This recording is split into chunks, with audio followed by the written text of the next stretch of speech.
Abbey shores where shadows play, the alley whispers night and day. In abomination, alley's grip,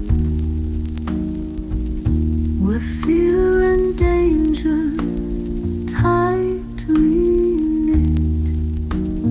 Oh, the alley breathes a tale untold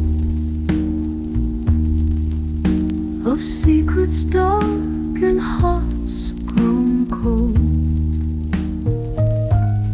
Abbey streets, they'll pull you in to the depths where sin begins.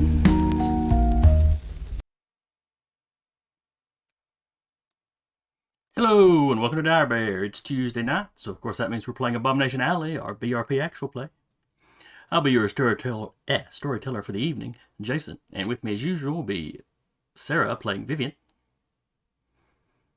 Patrick playing Leo, Good evening. and Carr playing Teak.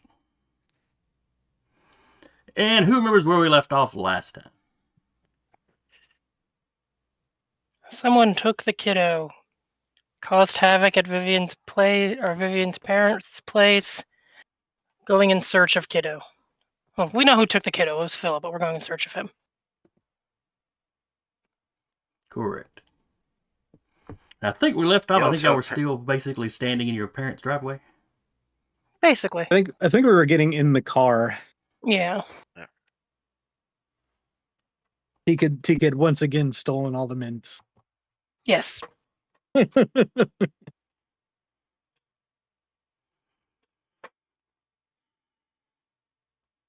Lilac was a minor celebrity amongst the sprites there. As far as they're concerned, she's one of the Bjorn. I mean, she is. Sure. She's Bjorn adjacent. Her and Dorothy are basically honorary members at this point. They are, really.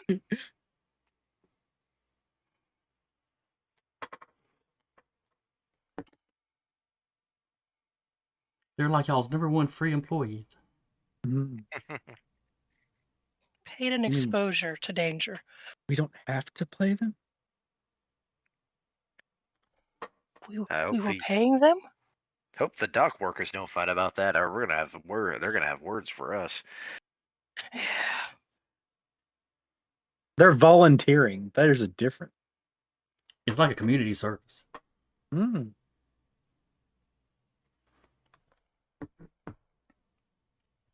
All right. So you know he's got the kiddo. I think we basically came to the conclusion that he's zombie, or whatever we're calling the undead that we keep finding. Because apparently he was also had the car and weapons of a known gangster. Yep. At least someone that Teak remembered. From Chicago. Yeah. He Ian didn't and remember. Michael knew him. Oh, it was. The other Chicagoans. Yeah. Viviane and Viviane remembered the specific dude, Byron Marinowski. Eric remembered the Marinowski family in general. They do a lot of illegal gambling and stuff over Chicago way. Figured probably an undead because wearing a disturbing amount of cologne apparently. And did the group kind of discuss the guy at the hospital being uncannily strong? Hello. Hello. Hello. It's not 8 o'clock. Yeah, well, history typically has proven that because it's a whole, like, several hundred kids they're having to wrangle. It would typically go till about 7:15, 7:30, another 10-15 minute, basically jostle in the parking lot to try to actually get out, and then another 10-15 minute drive home. They were eerily efficient at this time. Perfected child wrangling. Yeah, it was pretty much perfected child wrangling. So I am here. They had a child whisperer there that kept it all going smoothly. Actually, it was funny. They had people with the kids. It was literally like an applause conductor. Like Nice. they're like, yes, applause. Stop. Sometimes children get very into their applause. No, the ones here, they like doing the let's like everybody stop and then one person do it and then it was a whole thing. Would you like me to get on camera? You know, you're early enough. Go ahead. We've just done the review. Okay. Yeah, I didn't know like how far along y'all were or if you got everything set up. It's just past 7. We're just starting. Hmm. Please give us a moment. We're having technical difficulties. We are technical difficulties. But when the group met up, was there any discussion of the guy at the hospital being uncannily strong? Or any discussion of the other undead being uncannily strong? I don't remember specifically. I'm pretty sure Rappy said that she would tell us that, or at least Leo for sure knows. Yeah, because they aren't that different in terms of simply because they've got the. There we go. That guy was basically held in the morgue for that entire time. Well, he was tied down. Yeah. Yeah, but he was Doing He pretty felt good at no trying to get pain. out the door. he felt no pain, wasn't being tired, and would throw a full person just across the room. If I remember. Yeah. Yeah, so It stands to beyond- reason that Charlie would have filled y'all in on all the weirdness. Mhm. slightly more than human strength, at least. Yeah. So we could assume that Philip is definitely dead because of the cologne and the fact that he hoisted Viviane's dad up and into a wall. Oh, cool. So we can immolate with impunity. We should probably Was that going to stop you anyway? probably at least confirm with the police. Don't need to, because Michael already remembers their answer the last time this came up. When was the last time that immolating someone? Vampires. There is no law against destroying a corpse. We should still clarify. Or have we clarified any of this with the police, considering we've been hunting down zombies for the past week? Oh yes, everybody knows the zombies been running. This has not been something going on quietly in the back streets. Okay. And we've clarified the proper methods and everything with the police. Correct. Yeah, I 'Cause- just So- remember during the whole vampire thing, Michael commented with, "Well, there's no law about putting down a corpse," and then all the cops were like, "Yep." So the cops aren't going to have issue with us putting down this particular one, given the past that is involved with it. As long as you can prove he was undead after the fact, it's fine. Okay. You know, She when just wants to Salvador make puts sure down that- a zombie, they can check the rest of the body. Okay, yeah, he blew the head off, whatever. They can check the rest of the body. Okay, all the blood was down at the feet. You know, it was he was decomposing. We do not immolate until we completely prove it. Then we immolate. Got it. You can sever Got the it. head. The body dies. See, I'm picking Hopefully. up what you're putting down. I mean, yeah. Have we established if that is a reliable method of execution? That tends to. I believe that was basically Salvador's method against the regular old zombie types he's running into. Okay. I think Just let's say clarifying. We did find out that it's not as easy as just put a bullet in their brain and they go down. Oh no, it takes a little bit more than that. Yeah. So there's that, but anyway, sorry if I keep fading in and out of view. I literally just got home. So I'm putting everything away.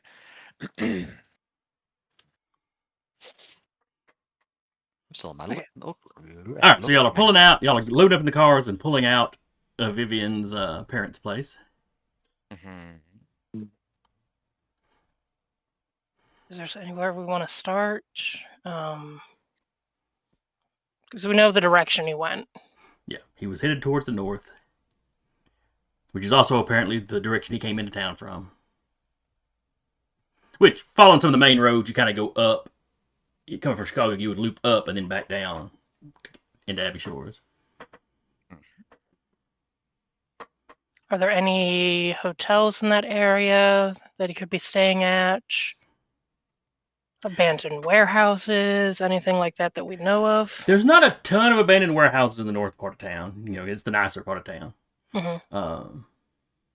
Like most of the shoreline area up there, like if you're looking on the map around the number 4 there, like Lakeshore area, a lot of that is like residential beachside.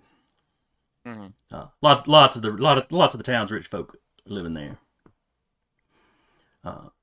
You do have some hotels in the area. Over here in the forest area, at the edge of town, you have cabins.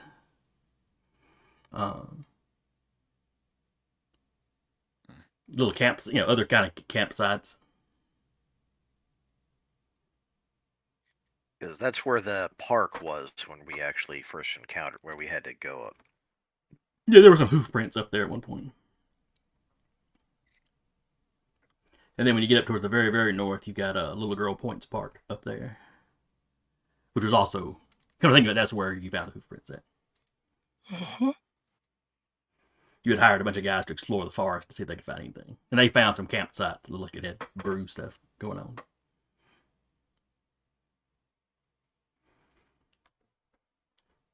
So you've narrowed it down. You've probably only got about a third of the city you need to search. As long as it's up that area. Only a third. Well, and the police have put an APB out on the vehicle. Yeah.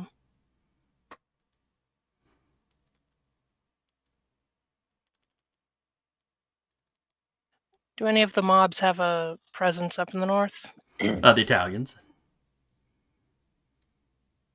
How good of a description did we get of the vehicle?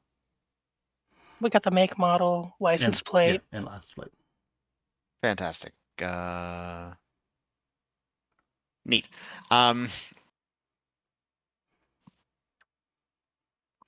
do I picture Michael driving the car and just looks over at Viviane in the passenger seat? Take the wheel. And passes out. He does pull over, stop, and look to Viviane's like, I know you don't like driving, but could you do it for a little while, please? Can Teak drive? Teak's in the. It's in his own car, I think. I believe you took two vehicles. Oh, we took two vehicles. She's like, yeah. Okay, I will do my best not to crash it. Switches seats. I believe very much in you. So he takes a seat, then just passes out. That's a horrible idea. And because he's familiar with the city-ish, and because he can literally fly around at like Mach speeds to areas he's familiar with.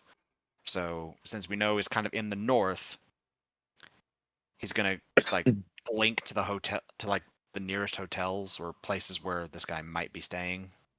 Okay. And gonna start basically searching them in astral form. All right, so you're hitting hotels up there. Even as fast as you move, it's gonna take a while to go room by room in an entire hotel. Fortunately, he can just phase through walls. Yeah. It's definitely the fastest way to search them, but you can't fly through them at full speed and actually take in what's in a room. So, yeah. Viviane just following the Teak mobile. All right, so Viviane's following the Teak mobile. Where's the Teak mobile going? Or excuse me, the Model Teak.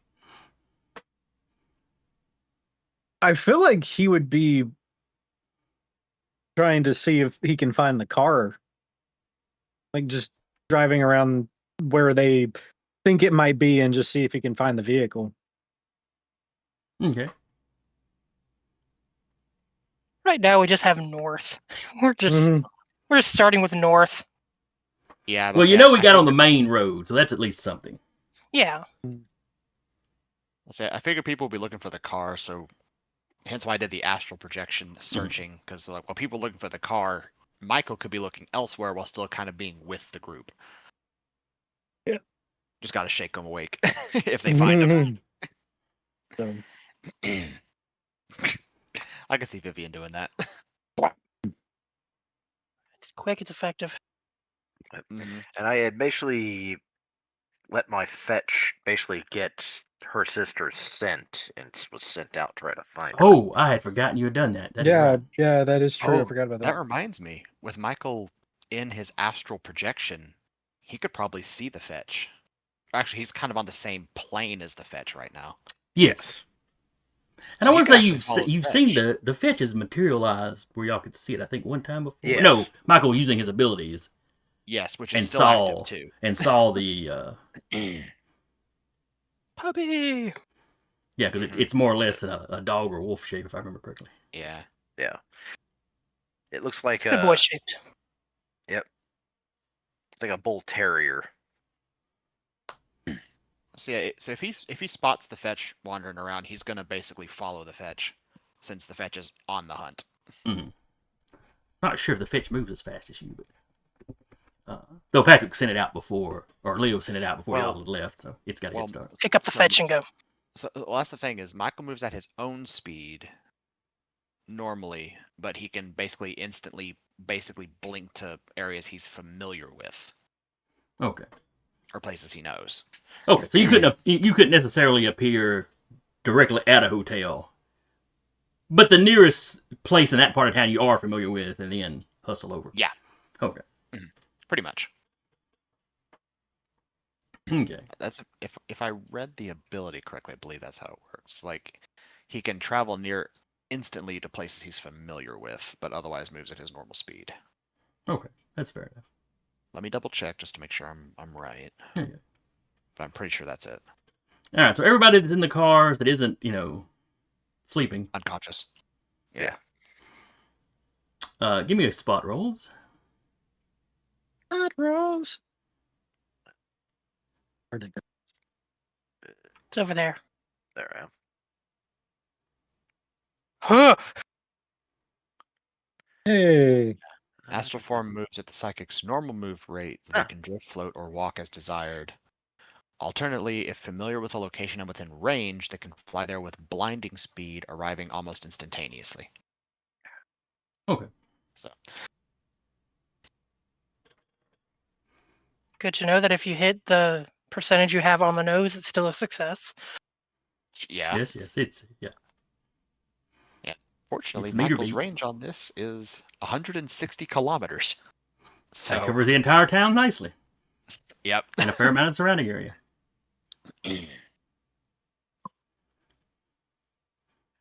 Funnily enough, had I rolled like a special or a critical, I could double or triple that range. We'll triple that range to get you to Chicago. What's the closest city to Abbey Shores? I don't think there is one close to. So it'd be. You could look up Little Girl 480 Point Park, though. kilometers, roughly. I'm on it. Yeah, triple would be 480 kilometers. Though I think there's a decent bit of distance. Because they're on different lakes. All right. However, that translates to miles. So everybody looking out the windows makes their spots. Wow, none of you made it very much though. That'd be 298 miles. No.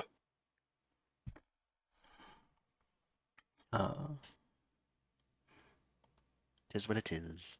So you're driving down the main road and you're glancing down, you're glancing down side roads. You see a lot of police out too. I mean, clearly they are out in force.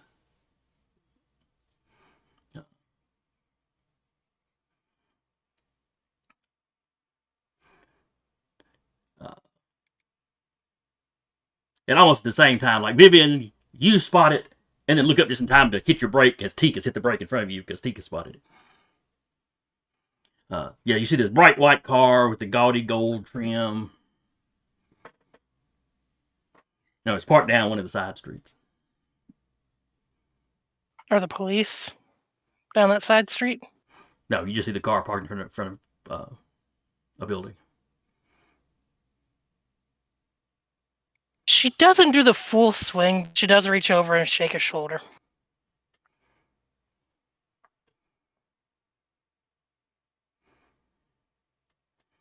So, Michael, you had gotten to one of those hotels and you've been going through rooms. Yeah. Oh, I have to make an idea roll to even notice you're doing this. Okay. Godspeed. You've seen some people in some compromising positions. Yes, okay. Barely. But I do know. So he feels a shake on his shoulder, and is Leo's fetch around? It is not in the hotel. No. Okay, never mind. So he'll jump back to his body and snap awake. Pointing down the alley. Can I make any kind of roll? Because No. Where she's pointing to, you can see it. So there are now cars behind you honking their horns. The two of you basically come to a dead stop in the middle of the street. She waves, sticks the hand out to wave him around and pulls over, yeah. Well, the reason why I asked is because my aura detection is still active, since it's still the same scene, more or less. So see if there's anything kind of special that would pick up.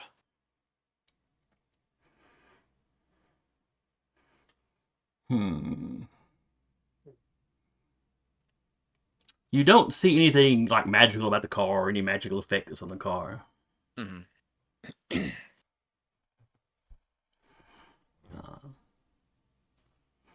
It's just parked. I sit in front of some buildings. It's on the back end of some buildings. It's an alleyway.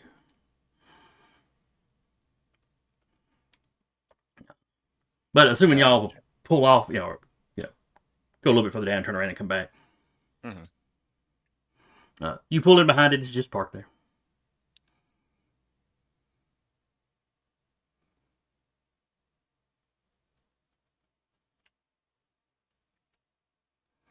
Windows open or anything? No, the windows are rolled up. Checks the handles to see if it's... When you walk up where you can see through the windows, though, you see that the back seat of the car is occupied. A man with a bloody hole in his forehead. Is it Philip? It is We not. couldn't get that lucky. Is it the person who probably owned the car? No, Viviane, you would recognize it as if it was Byron, you would recognize Byron. Yeah. And the pixies or the sprites didn't say anything about there being a dead body in the car when they. Yeah, they would have noticed that. Yeah. Is there? If Teak were to go out to the street, is there any cops around? If you went out to the main street, yeah, you could flag down a cop fairly easy. Okay, Teak will flag down a cop. You get their attention right away because not a lot of kobolds in this part of town. And then it's not Noah in the backseat, is it? Who now? Noah. Noah. That name's the guy that was in his safe house. Wizard. Oh no. Okay. This is just a guy. He's in no one we know. Blue pants, black shoes. He's just wearing an undershirt. The typical little white tank top looking one. Then you notice his belt. There's a pistol on his belt. There's some handcuffs on his belt. He took the police officer's shirt. And his hat. At least most of the officers on duty wear a hat. Have the little police hats. Mm-hmm. Always was a crafty son of a bitch. Gonna be a crispy one. All right, Teak. One of the cops stops. He'll point at the car, which obviously is the one that they put the call out on. They pull in behind the Teak mobile or the Model T. Let's say about that time, Michael's heading back to the car, and he's like, "Well, cops are compromised. He's disguised as one of them." Keeps going. He knows nothing because he just called a cop. So the cops get out. They rush up. The car door is locked. They immediately take out a billy club and just smash their way in. They recognize the guy. They go call in that there's a... Oh, wait, did they have radios in the cars at the time? One of them takes Yeah, off. They did. They did have radios in the car, but not on their person. Gotcha. So he runs back to his car and radios it in.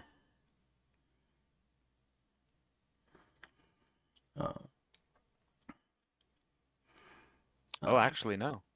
First police car radios were simple one-way AM systems installed in Detroit in 1928.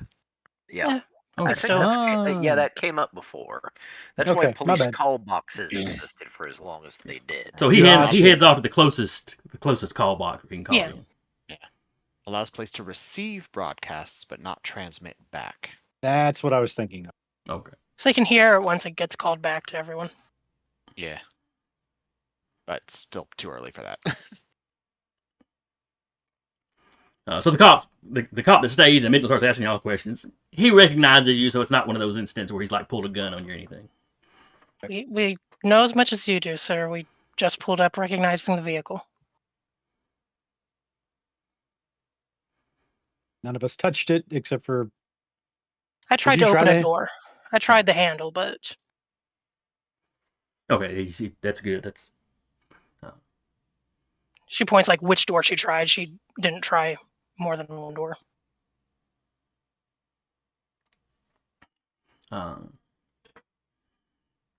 You would also notice the guns that the sprites describe being in the back floorboard. They're not there. She will let the police know that he's armed with X amount of weapons. Okay. I think y'all had alerted the police to that before y'all left. Yeah, we did. Or at least instructed the sprites to. Or maybe the sprites had already told them. Whatever the case. I can at least tell Either him way, that the police. he has those weapons on him. Did you want to try and pop the trunk and see if there's anything fun in there?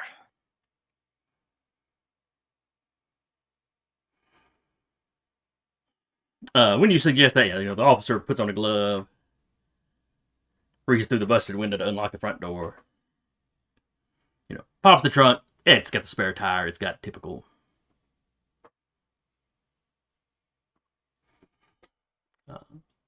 Just typical stuff you'd have. Yeah. If you were going on a decent, a long trip. So spare tire, jack, all that kind of stuff. Yeah.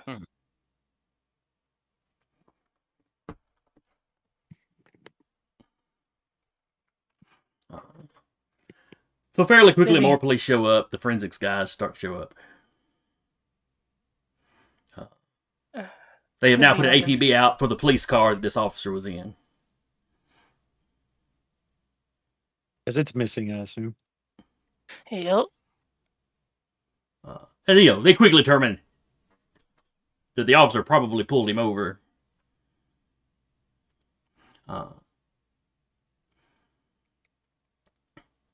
They find some splatter, shall we say.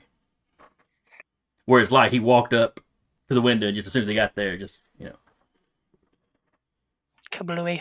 Yep. Now how he got the draw on the officer, they're not sure.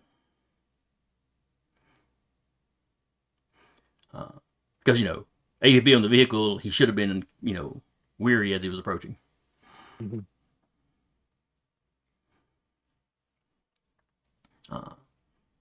As he's talking to you, one of the forensics guy comes up holding the officer's weapon and showing where it has discharged a shot as well.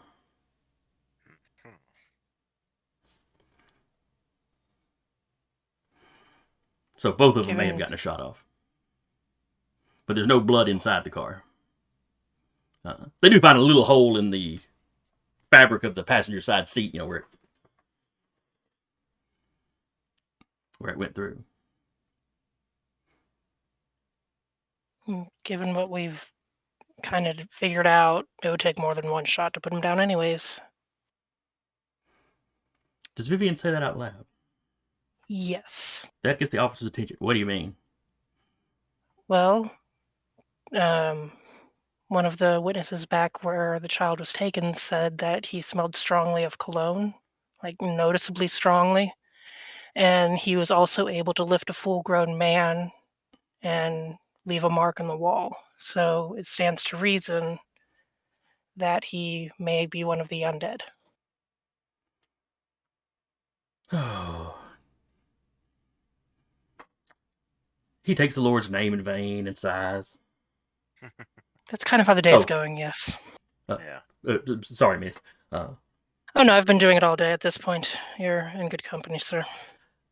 We've been dealing with those things, or, well, letting your buddy deal with them a lot of times, but I didn't know they could drive cars. I mean, according to one of our other Bjorn, there's one that's very Yeah, it's adamant Sure. in the hospital. There's currently one that's taking statements. Essentially, his wife killed him, and he's going to be the witness in the trial. he's his own star witness in his own murder. That's...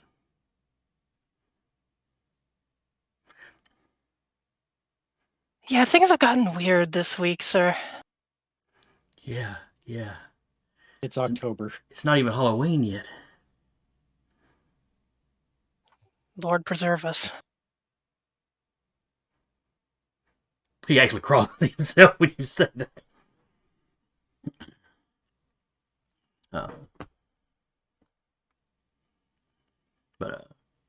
So yeah, so that's the information the forensics guys can give you. You know, they're loading the poor man's body up to take it off. They've got a tow truck coming to take the vehicle. Were there any, like, children's shoes or anything in the car? Anything that might have belonged to Hyacinth?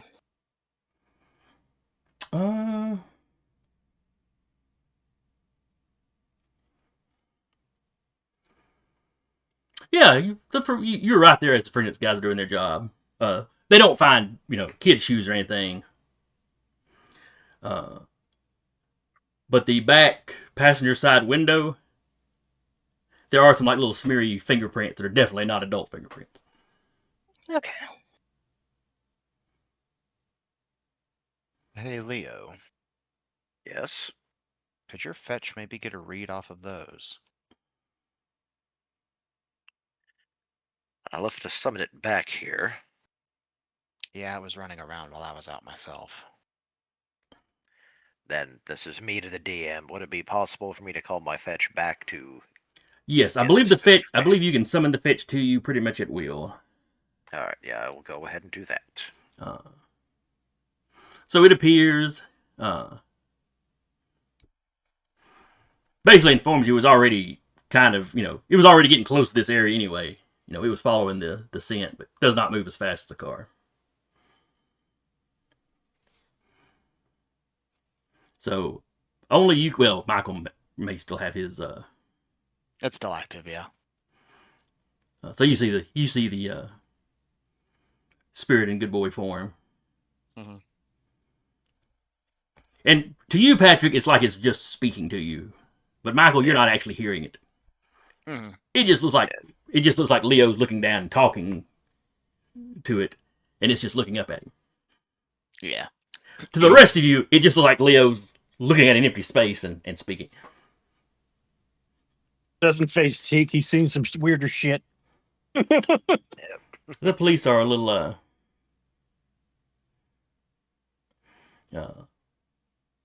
weirded out by it. I mean, it's not the weirdest thing they've seen this month, so yeah. Admittingly, this is also partly because the player. Michael does go over, kneel down, and try to like pat good boy on the head. You can't actually touch him, but Weirds the cops out even more. Yeah.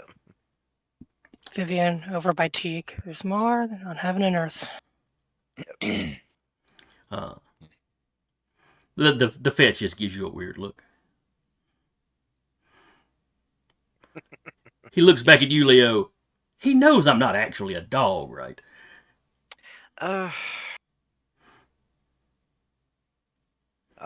Can you hear me? No, I don't think he can hear me.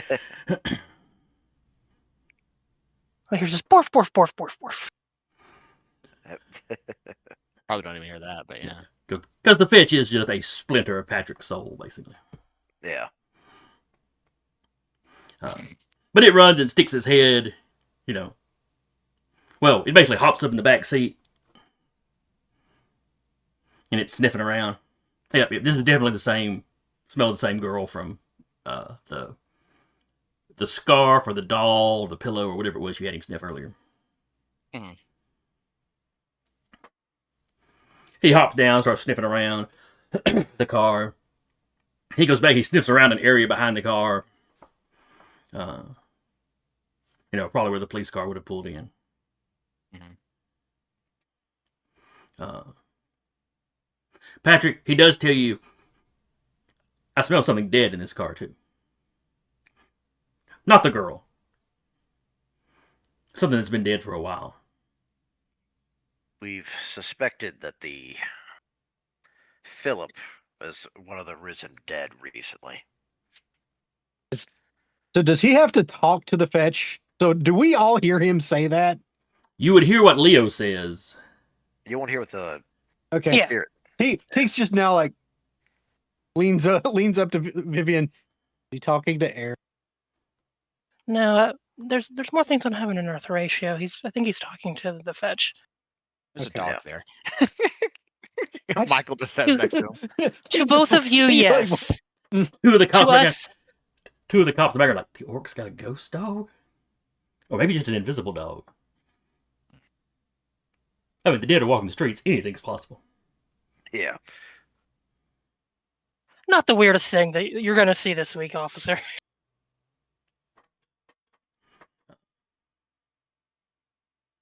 He's just like, and I thought I was in the mafia. I thought this was weird. Very quietly. You gotta You wonder know what, how many zombies are out in the lake with cement shoes. Oh God. Yeah. we got to go talk to the mermaid after this and be like, hey, That would be weird, yeah. Oh got my it? God. you got to check out and make sure. Here's how to kill them. Here's this harpoon gun. Have fun. Mhm. We have found that sledgehammers are very effective. And they still swing pretty good even underwater. Yeah, it's got mass. Well, maybe not a huge sledgehammer. Maybe like more of a smaller hammer, just it's less resistance in the water. But you want a longer handle so they can't reach you when you're doing it. Yeah. Fair. Like an old style warhammer.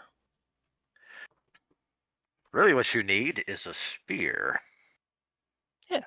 It's A a harpoon gun. Well, the whole point of really the reason why the spear was developed because it's just a knife on a stick. All right. Fair. Reach. So anyway, Patrick, your good boy is trotting off down the street. It's continuing to move away from the main road. I follow. Viviane will follow. Here we go. While they're walking, Celeste, is your fetch able to tell how long it's been since the scent was at a certain location? Like how old the scent is? I'll ask. He I can't do give not you know. precise times, Yeah. but it's relatively fresh. Okay. Probably not the last few minutes, but Less than an hour. yeah, less than an hour. Okay. Yeah, your mother called you pretty quickly after it happened.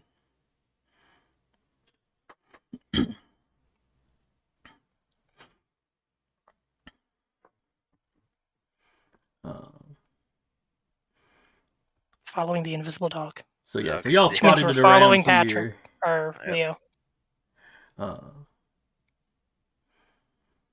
And it takes some of these, this intersection and then cuts north again. It gets just into the Highland Park area.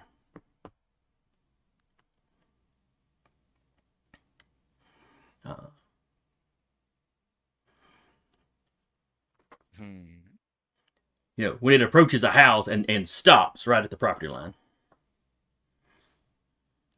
And then starts sniffing around. Checking. This is any wards or anything like that, or just hang on. It would probably be this one actually. Let's see if Michael has still got his. A vibe I check do. on. Yeah. Yep, vibe check There is some still sort of active. effect over this property.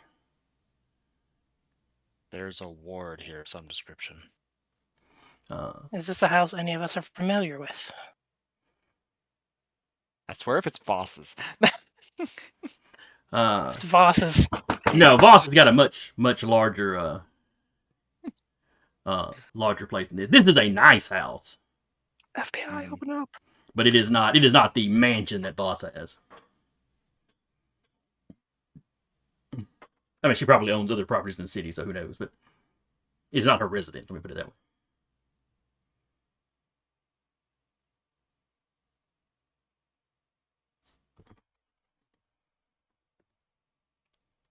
Is that the Vsauce guy? I don't know. It was just one of the first ones that I found. I think it is the Vsauce guy. I have no idea who this is, but Yeah. Yeah. So yeah, so you get that there's some kind of effect. Leo, the fetch tells you the scent cuts off right at that property line. Or, right at the edge of the sidewalk, beginning of the yard. I kind of gesture to Michael, and says, "Yes, apparently there's a ward around the building." Think you could dispel it? Try. There's no telling what it'd do if we cross it. So.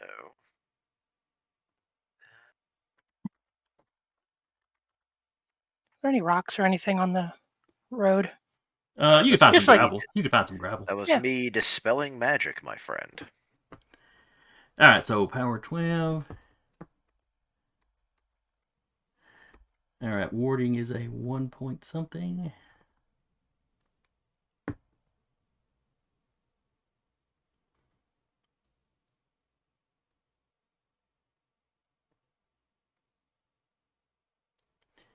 Be right back. Cat doing something.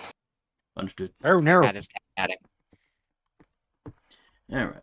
Well, Just the last thing you want a cat to do is cat. Mm-hmm. Behold, the Catican cat. Mm-hmm. She woke up from her nap on the railing and forgot she was on the railing. Cat. luckily they always under their feet, right?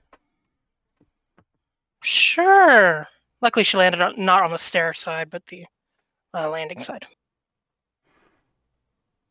We've tried to stop her from sleeping there, but it's an effort in futility. All right. So yes. So you dispel basically 1 point's worth of spirit or wizardry. Though it would take 2 points if it was divine magic, but it's not divine magic. Yep. And from your studies, a ward covers around 81 square meters. So if they cover the entire property, they have done things to extend that. More or less linking wards together. It's a whole process. But you have definitely removed the wards on this side of the property, this front edge of the property. I actually let them know there are more wards around, but at least this area they've been dispelled. Yeah. The front yard of the house, you're confident you've cleared that. Is there any visual change? Michael sees it kind of drop from this area. You can see effects further back on the property still. Mm-hmm. There's still some further back. But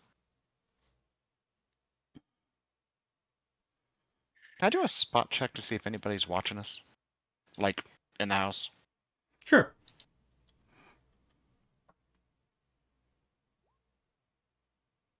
Success.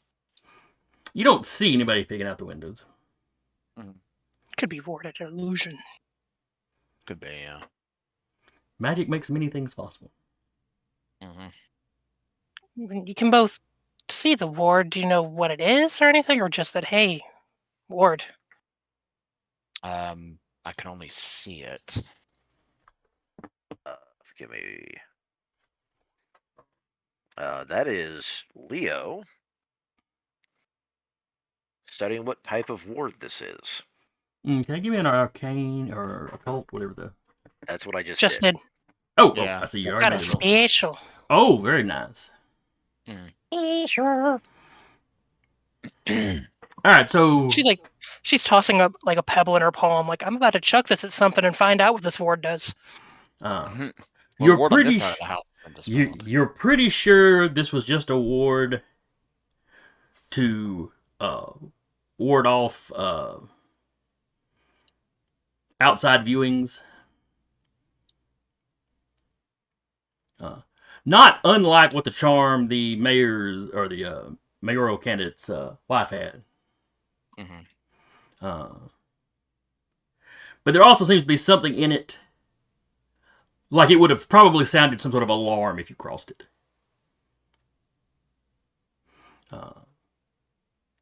You don't think it would have really done anything noticeable to you guys if you crossed it, though it might have given your fetch trouble getting through. You're not really sure. It's a tripwire, essentially. Yeah. It's like a tripwire and a privacy screen altogether. You said there was more magical effects further in, like on the house? I say more effects. It looks, what little bit of detail Michael can make out, it looks the same. It's just elsewhere on the property. Okay. Almost like it's in segments, and Patrick has nullified this one segment. Got it. Are there any more segments between us and the house? Not between you and the front of the house. Okay. If you wanted to think about it like walls, it's like there's one wall of this stuff kind of cuts through, bisects the house. You know, like the property was done up in quarters or something.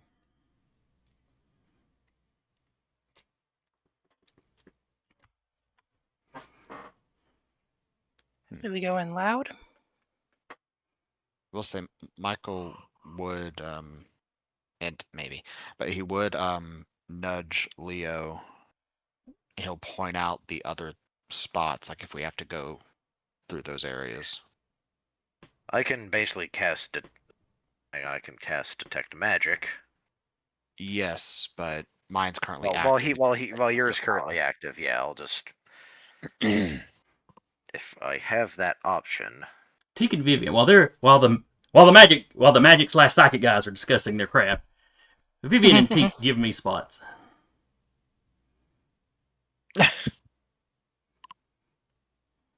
Oh well. Oh yeah. Can I also do a listen just to see if I hear anything coming from the house? Does have very large ears. Well, that's quite a thing for an elf to say. It's larger than elf ears. No, you're talking. Yes, but with aura detection active, I get a boost to listen. I get a boost to all perception. Yeah, yes, but you're busy listening to Patrick. Yeah. But yeah. Leo. Teak can go ahead. Yeah. I don't know. Maybe his hearing is really good, and he can hear the players. I've broken the fourth wall. No.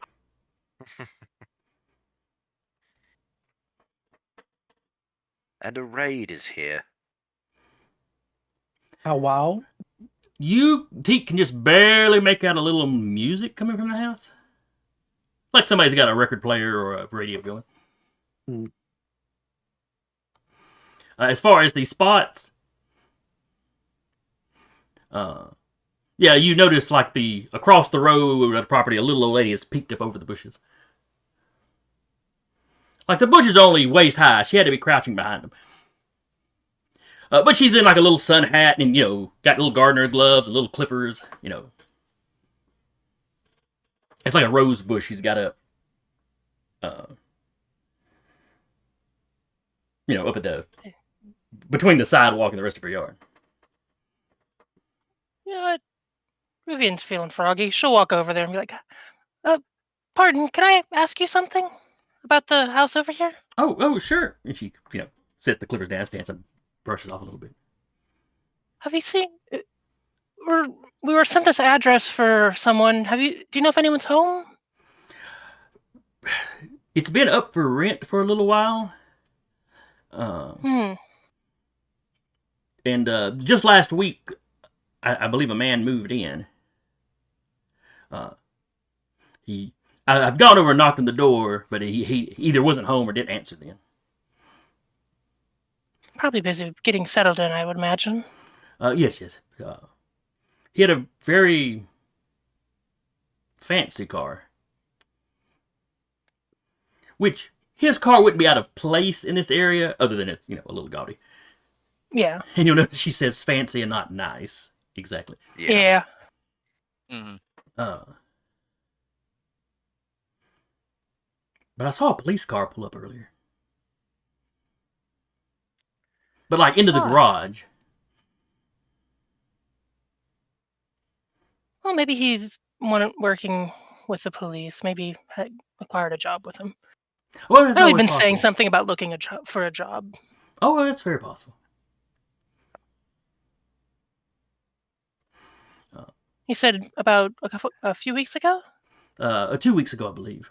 Yeah. Okay. And that would line up with Viviane's kind of timeline of how long he's been in the city, considering we've been dealing with the zombies about a week. Right. Yeah. You saw him, and then y'all had like a week or two of downtime. Yeah. Week and a half of downtime.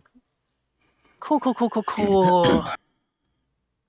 But yeah, I mean, she's seen him Anything come and go a else, couple yeah? times, but she's never managed to catch him to actually speak to him. I mean, enough that she can tell he's an elf. So she doesn't act surprised when you talk about knowing him or anything. Well, maybe we'll catch him. Thank you for your time. Your rose bush looks fantastic, by the way. Oh, thank you. I put a lot of work into it. It shows.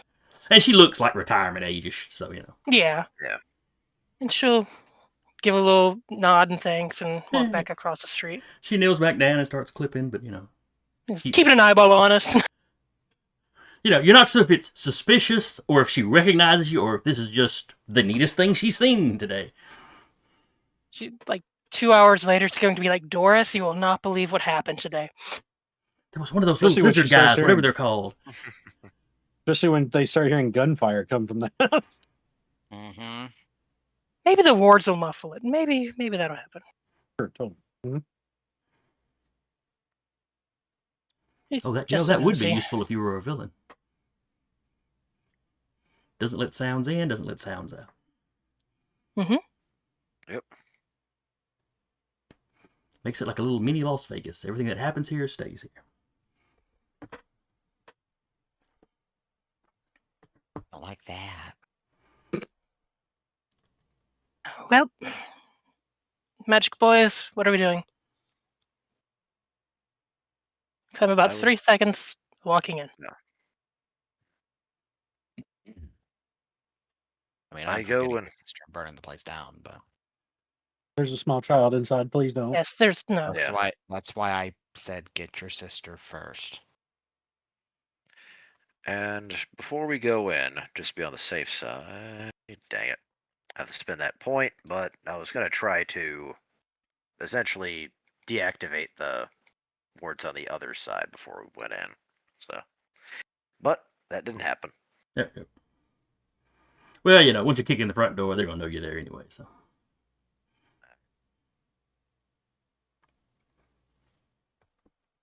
All right, well, y'all standing on the front sidewalk, though.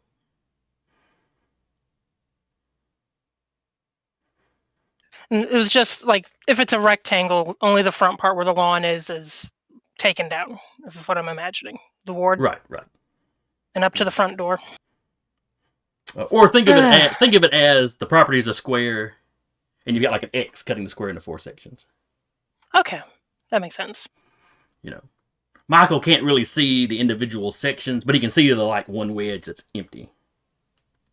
That's no longer warded, which runs up into the house. So y'all get to the front door without triggering anything. Once inside the house, eventually you'd run into the wards again. Mm-hmm. Well, he's gonna figure out we're here at some point if he looks out the window.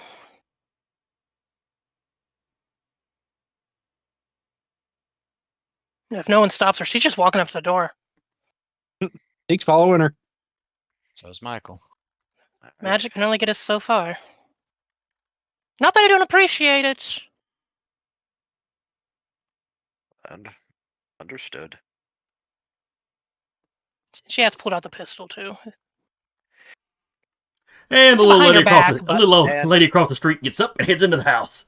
Because she just saw the And- nice elf lady pull a gun out and stick it behind her back, so in plain view I from where have- she's sitting. I have Leo's duffel bag, but I don't pull out the BAR until we're in the building. Teek is going to try the door. If it's locked, Teek is going to pick the door. I'd recommend picking the lock first. That helps. Oh, yes. He doesn't want to pick the unlocked door, though. What happened? I just locked it again. The door is locked. How about a special? The door. The door was locked. What do you mean it's locked? It's The not door that- has been seduced. It's not that it's a bad lock. It's just a very standard lock. And maybe a little bit out of date.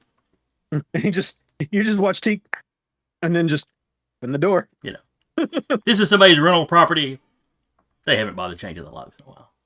Yeah. Mm.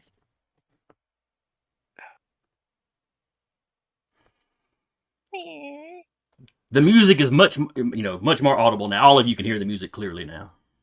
Mm-hmm. Viviane, being a musician, you recognize the song. Dancing the Devil Away. Oh, let me go to YouTube.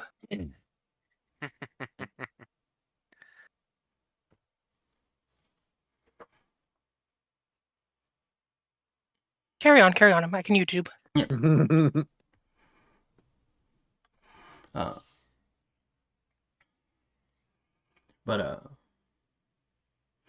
And the door does creak a little bit as it opens. You step in. The house is... It's not completely unfurnished, but it's very lightly furnished. It opens up into a hallway with stairs towards the back, leading up to the second floor. And side rooms. Can I see where the wards are intersecting inside the house? They hit towards the back of this room. So if you were going up the stairs, you would cross the ward as you went up the stairs. Okay. And if you tried to walk past the stairs, He'd further into the point house, out, you'd like, also cross it. How many more of those dispels do you have in you, Leo? A few. He'll point to where the ward is that he can see. We've just broke in. Do we want to burn magic? I've got some spares, but hang on. Do we want to alert him that we're here and he could potentially hold your sister hostage? He's already holding her hostage. This one's stronger than I was anticipating. Looks like the outside was just an alarm.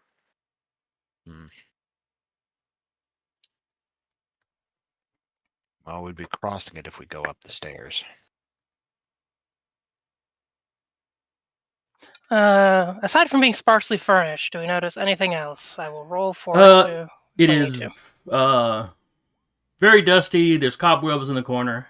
He has not bothered to clean this place up since moving in. That sounds about right. Yeah, this is not a shock to you.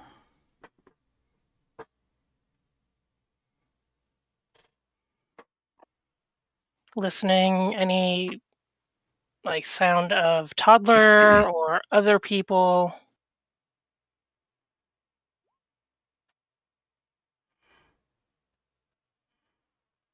You go join that. Okay. So will I. So the music What's seems to that? be coming from upstairs. Seeing if we hear any other people or toddler noises. That We're all locked in. Everybody, shh! Teek's really locked in. Like, fuck this music. His ears just rotate around like radar dishes. Beep, beep, beep. As you're listening, Dancing the Devil Away ends.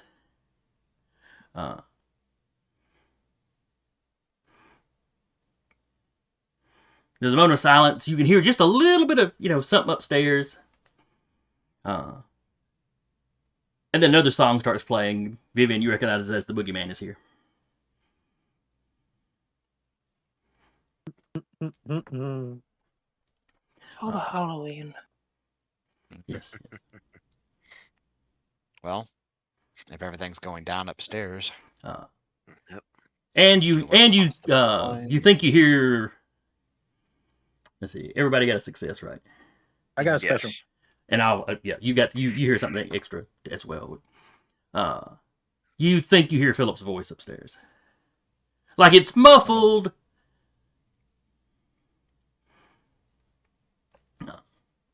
But you think you hear something like, "You'll like this one," and then just before the music starts up.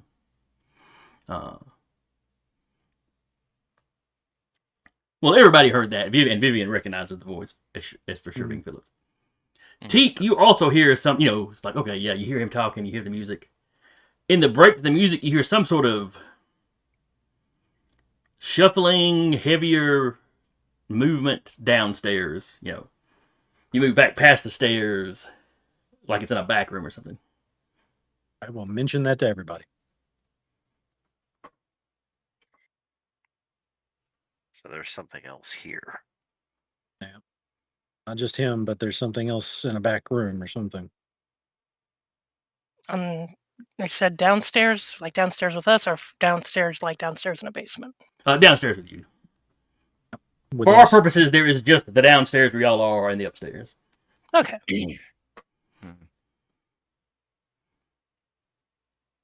Peeking around any corners on the downstairs. You peek into the side rooms. It's the living room, sitting room, whatever you want to call it. She is trying to be stealthy about it too, not like poking her head around like, "Hey, what's here?" Like the rest of the house, it's partially furnished. There is a couch Mhm. and a little stand or a little small table against the wall. It's like staged. It's like people took what they wanted and left the older stuff behind almost. On the other side, you see into a kitchen area. Well, not the kitchen area, the dining room. This would not be where you prepared the food. But there's no dining room table there. Must have been a nice table.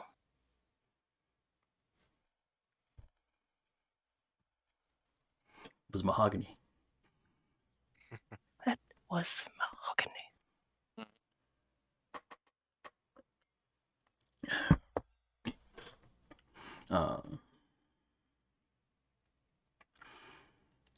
And by the layout of this place, more than likely you'll find the kitchen on the back end.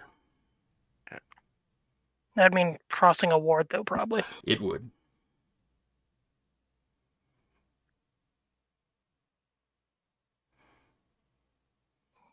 Do we want to cross the ward, or do we want to go upstairs? Which would also cross No matter the ward. what, By the no time matter you got all what the we way do, up. no matter what we do, we're going to cross a ward. Yeah. Yeah. As time passed, can at least try it one more time. I'll give you one more try. All right. Wouldn't surprise me if crossing the ward would wake up whatever's down here. Speaking of No, if we heard it shuffling, it might already be awake. Ah, come on. The dice taketh away. I let them know. I'm afraid that's going to be happening no matter what happens. And they see Leo pull out the BAR, and as quietly as possible, essentially prime the gun. Right. While we still have time. And Mike looks over. Vivian. Yes. So that ring has something special involved with it. You can control fire like I can. That's a horrible idea to give me that. Tig is while this conversation is happening, loading magic shot into his gun. How many points is he spending? He had already spent like 3 earlier, so he's spending 3 more points.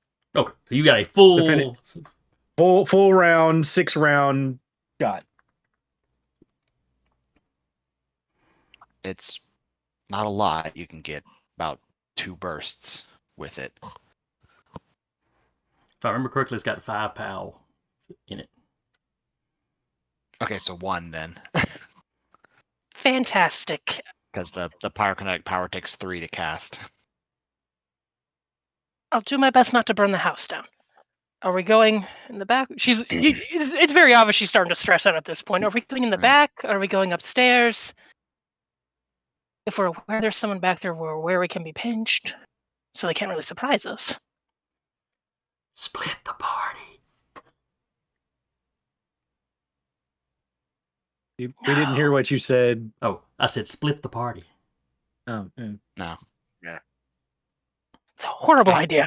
I had a feeling that's what was said, but yeah, he's going to make the suggestion that if we go upstairs, we're in a better position to catch him off guard, but we know that there's somebody behind us because he has a small child. The thing downstairs does not. Yeah. Well, then we'll also have the high ground. And we'll also have the high ground, yes. You're the chosen one! That didn't do Darth Maul any good. I'm just going to point that out. I just realized me having a lot of my power still, I could turn the downstairs into the lava room. We gotta get out through the downstairs. Remember this. I know, it's just a What's a back to Viviane's going to start climbing the stairs if no one is making a command decision. He's going up with her. Just stomping up on her, you know. No, she's not elephanting him. She's walking quietly.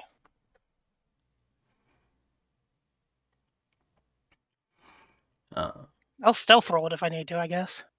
No. It's not going to matter when you cross the wards. Yeah. Yeah. Do.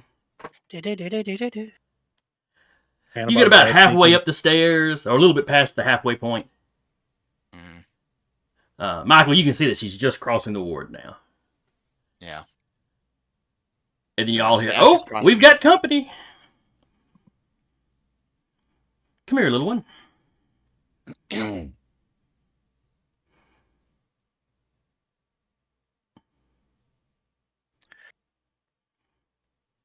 You get up to the top landing.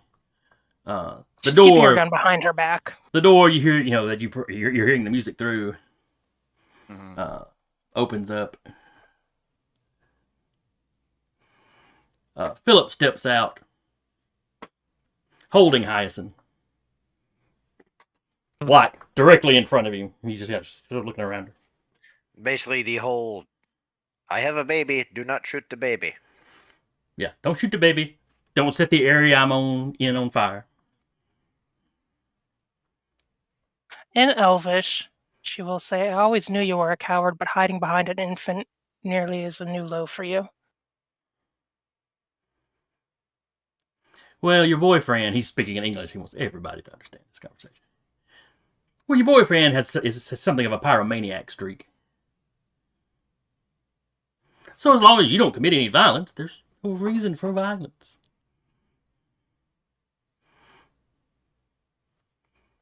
Michael, in Elven, responds also to Philip, "There's a lot of things I can do that don't require an area of effect." What's to the non-Elven speakers, are they always this rude? Or do you all speak Elven? She's back in English now. What's the purpose of this, Philip? Well, I just wanted to go catch up with the former in-laws. And then this little beauty came down the stairs, and I'll have to admit, it broke my heart for a second. For just a second, I thought maybe she was ours. That you dumped her off on your parents. You're not the kind of man that deserves to be a father. She's not yours. No, I realized. It was only for a second, then I did the math and realized she would be too old. She does look a lot like you, though. He reached up and kind of strokes her. She does not look particularly pleased by this. She doesn't look like she's been hurt, though she does look like her eyes are a little puffy, like she's probably done some crying. Don't worry, sweetie, she says to Hyacinth, and uses whatever the Elvish term of endearment for mother and father are. sent me to come get you.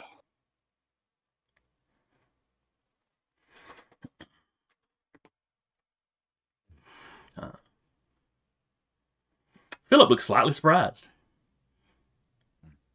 Oh, really? So they did. So I'm surprised your father would have given you a call.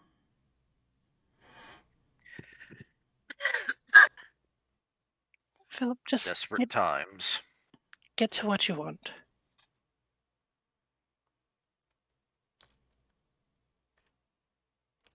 You left me. You disappeared for multiple months. That wasn't my fault. It was that bastard Marinowski. I'll thank him later. Oh, it'll have to be much later. Well, maybe not too much later. He's rather permanently indisposed at the moment. Is it the dead body in the back of the car? No, that was the police. Yeah, Never mind. You do notice he does have Marinowski's gun at his side.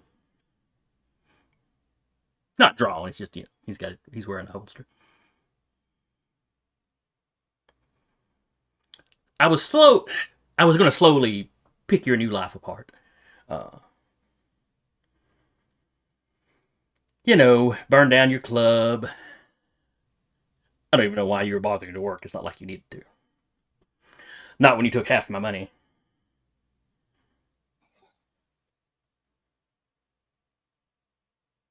You may be muted. Testing 1, 2. Yep, you're good. Welcome back. She's just letting him talk at this point. Just giving him that, probably a look he didn't see from her while they were married. Just a very bored, get on with it look. Yep. Oh, he definitely picks up on the look. He's not happy with it. He steps over to the banister, where you look down into the...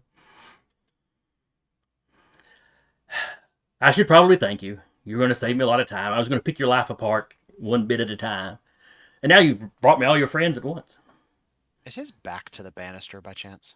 No, he's at his side. It's like he's facing y'all, where y'all came up the stairs that are against a sidewall. He stepped out. Uh-huh. Okay. Hold on, I'm mentally mathing here. I'm also mentally mathing something. Hyacinth isn't very big. Yeah. She is not. She's, So I could kneecap this son of a bitch, couldn't I? A critical failure would still hit her. I know.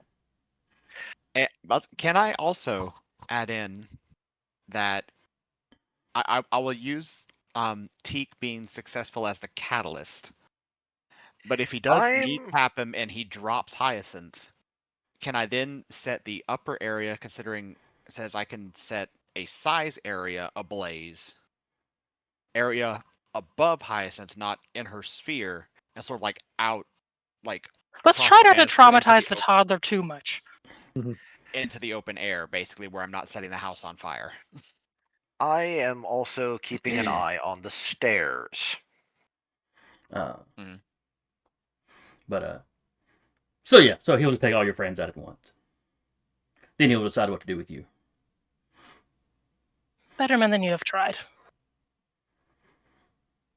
By the way, how long have you been dead? You haven't met a better man than me. I could go out on the street and find 50. How long have you been dead, by the way? Since Marinowski dropped me in the lake. It's a shame he's dead. We do need to talk to the mermaids then. Well, it wouldn't be Lake Superior, it'd be the lake over by Chicago. Yeah. Well, presumably.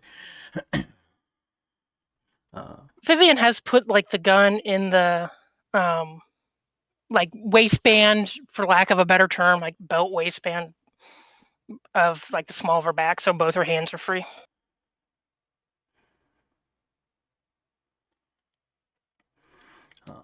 But while you have made friends, so have I. And he gives a little whistle. And you hear what sounds like a door just being pushed off its hinges. Also, how close am I to him?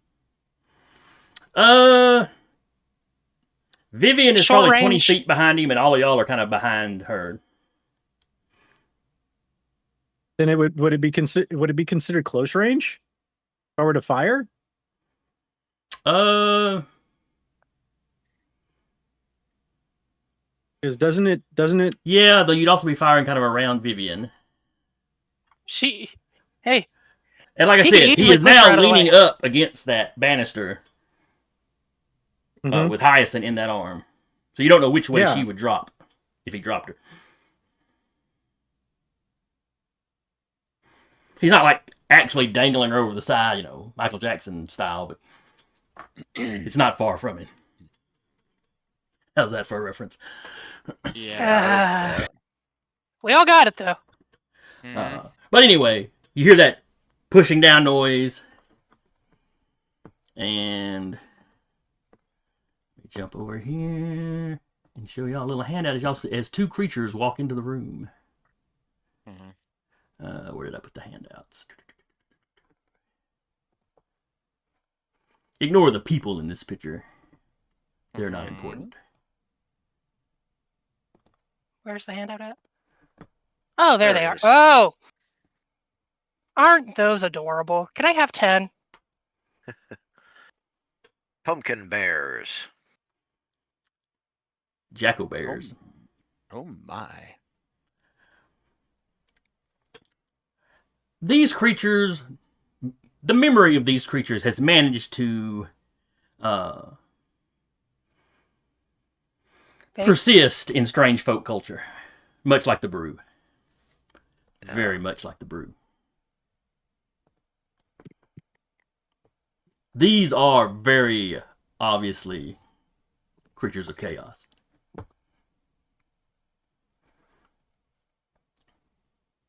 At this point, he actually leans Hyacinth out over the open air. You hear a little whimper.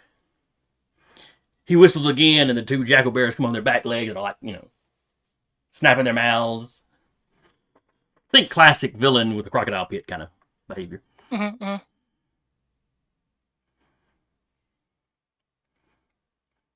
See, now when I started this little plan, I didn't know this little one existed. And I'll admit, there's a part of me that doesn't really want to hurt her.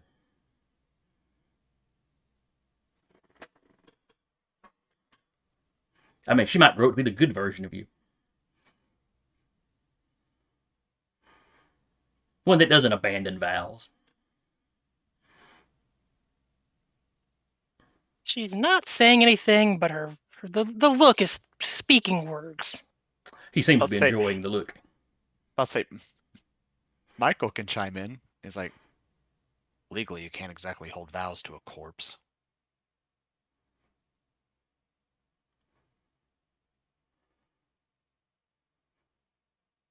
She's mine. Until I decide I don't want her. I am my own, and I'll thank you to remember that. And fortunately, I was lucky enough that she chose me.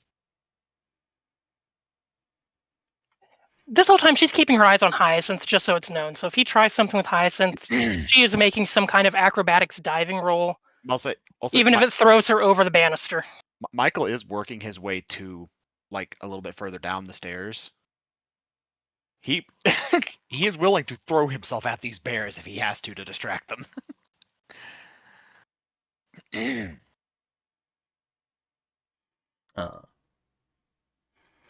Oh yeah. How intelligent are jackal bears? Well, they have a pumpkin head. Yeah. A very pumpkin-esque head, anyway. Yeah. Their bodies are very bear-like. Yeah. They're like owl bears, except pumpkin spice flavored. And when they rip on their hind legs, you can see their hind legs are a little longer, comparatively than a bear's would be. They have very long. That makes their arms look almost lanky. Are they roughly like American black bear sized, or because a grizzly would not fit in this house? Not two of them anyway. Definitely not polar bear. Definitely not a polar bear. Yeah, they're bigger than people, but they're not like hugely bigger than people. Okay. Like size 16 or 17. And y'all, regular humans are floating around. Okay. Yeah, Michael is size 14, so they're not too much bigger than him. Yeah. Now, like bears, Being are a probably a cheek. lot stronger, but Oh, yeah, but and as you're talking, one of the jackal bears has gotten tired of snapping at the child and is now heading towards the stairs where it sees other people. mhm. And it's a tight fit, but it's managing up. You can hear the banister running upside the stairs creaking a little bit sometimes as it. And Forces please its way. note that I said I was watching the stairs. Yes, yeah, you see, everybody sees it coming, Patrick. It's not sneaking up on you; Yeah. it's just heading that direction. Yeah. And I would like to shoot said bear. All right, so you are initiating combat. Yes. All right. Top of the order. You and Viviane are tied at 16, but since you declared it first, I'll put you at the top of the initiative order. Give me a shot. Let's roll. It's the old one. There it is.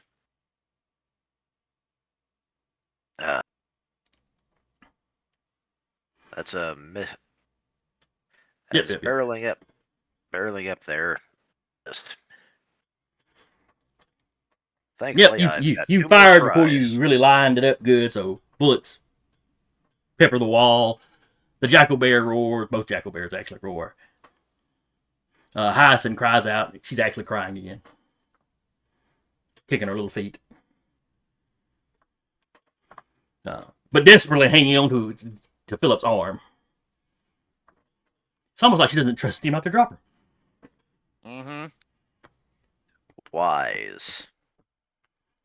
Viviane, you're up. Can I is holding an action till she sees what happens with Hyacinth an option? Yeah, I'll allow that. Okay. If she's keeping an eye out, if she comes free, like if he drops her over the railing, Viviane is making a dive. Gotcha. Next up is Philip.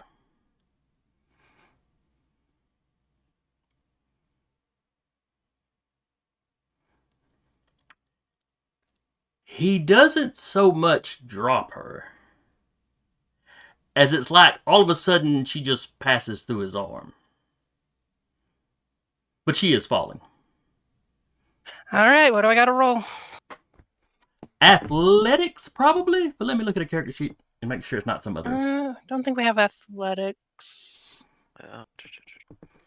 I would have technically had a shot ready for Philip if he had done that, but Well, like I said, he doesn't drop it. It's just all of a sudden. Like he becomes incorporeal almost? Right.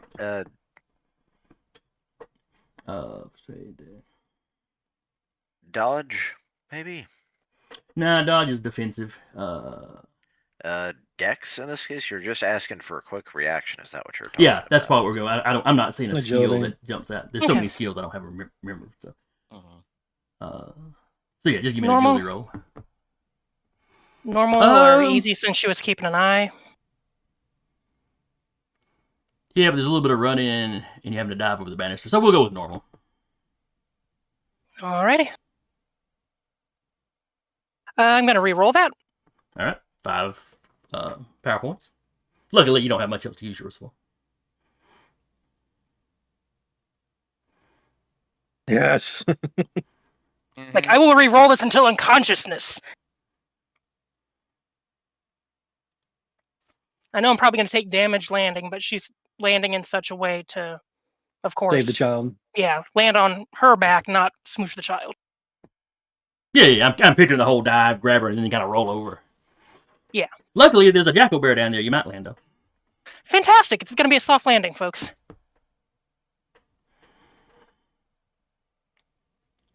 All right. Deca did say we could use Salvador however we want, but Mhm. I don't know if Yep. he's here. I assume he would be, but Oh, he was there with us, so That's fair. We could, but yeah. And we've forgotten about Lilac being around. Oh yeah. yep. For simplicity's sake, I'm just going to have Lilac go when Viviane goes. So Lilac is following you. Fantastic. Uh, Fortunately, Lilac cannot catch a full-grown toddler. Mm-hmm. actually, Well, she let me can check. try. Let me check. Where are sprites? Because sprites aren't terribly weaker than. No, I take that back. They are terribly weaker. My bad.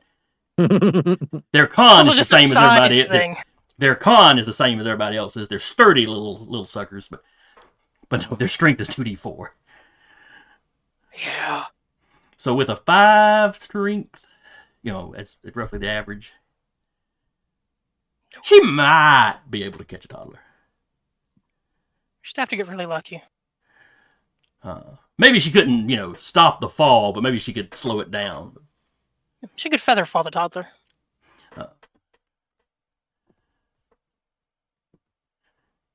But she's just essentially following you. Crossbow out. Thanks for the moral support.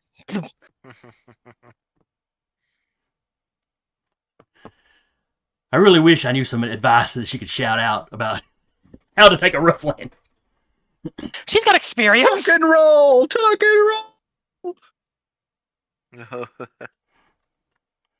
Try to land on your shoulders so you don't crush your wings. Oh, wait, no, that's not.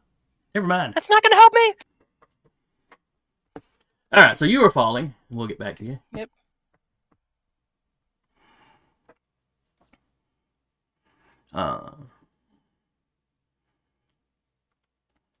So Philip, when she passes through Philip, all of you can. It still looks like he's standing there, but you can kind of see the stuff behind him, through him. It's like the colors don't change. It's like he fades ever so slightly. Becomes somewhat translucent. Mm. And then he charges Michael. Fun. Wait, he'd have to go through Teak because Teak was up there with Viviane. And Michael had back towards the stairs. Yeah. Mhm. So Teak, Teak would be between him and because I assume this is not a very wide. No, it's like 10 feet maybe. Yeah. So. Well, probably more like. And I don't know. And I don't know where Leo was standing. I'm picturing it. He since. Yeah. I'm going to assume he was in the back guarding the stairs from the way he was talking. Mm-hmm. You can correct me if that's wrong, Patrick.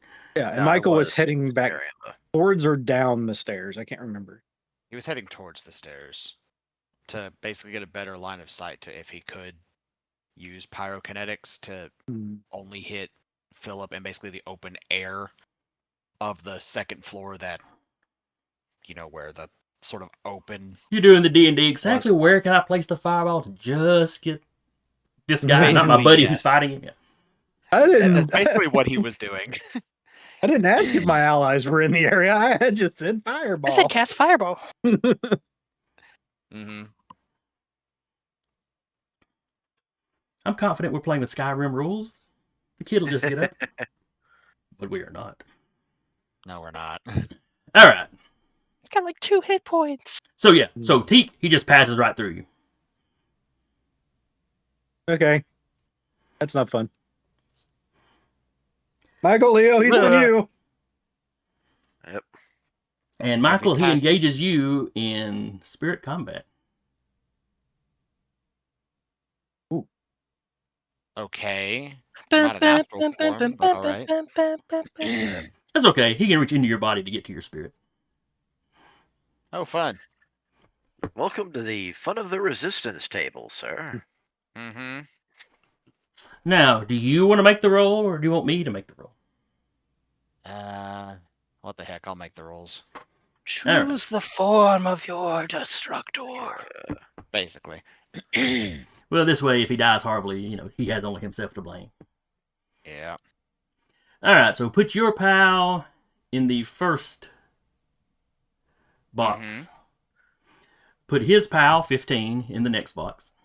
Okay. And then hit the roll.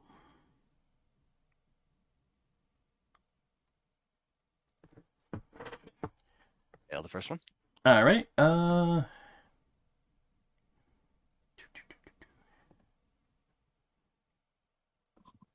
Let's see here. Trying to remember how much damage it does.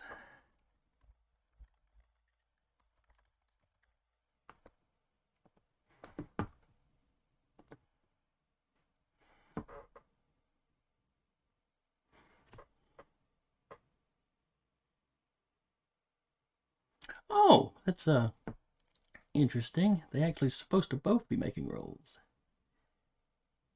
And if both succeed, both lose a D3 power points. If only one succeeds, the other loses 1 D3 power points.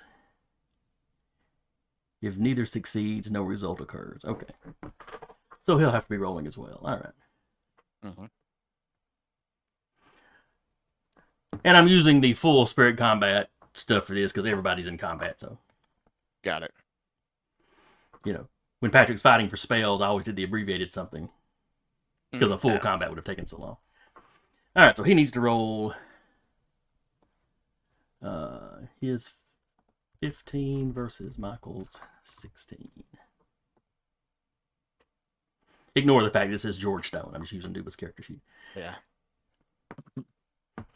Both failures, so you feel him kind of grab at your soul. Think of it almost like a wraith draining somebody is kind of what he's trying to do, more than like physically assaulting your soul. He's just touching you. He grabs lava. It doesn't seem to bother him. Yeah. Why is it spicy? Because, you know, you both failed. So. Yeah.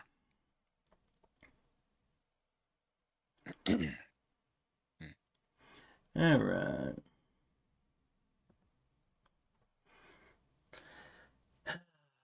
I guess we should say Salvador's there.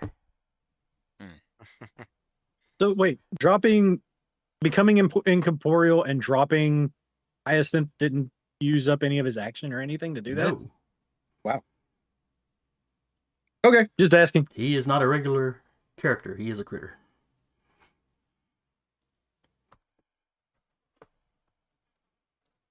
And don't worry, the Jackal Bears have hinky stuff they can do without costing them anything as well. Fantastic. Looking forward to it. Do it. All right, who would Salvador shoot? Probably one of the bears. Probably a jackal-bear, yeah. Yep. All right, so I'm going to say he's at the top of the stairs and just stepped over enough that Leo is not in his line of fire. So he's got a slight angle of whatever comes up the stairs.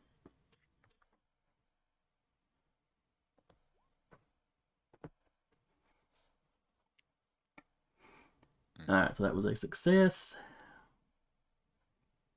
9 points of damage. I believe the Jackal Bears have some natural armor. Doop, doop, doop.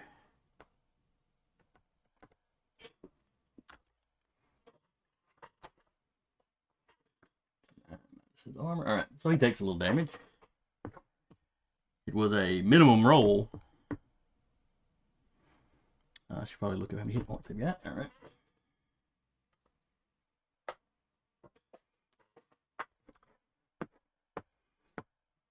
And then let's see.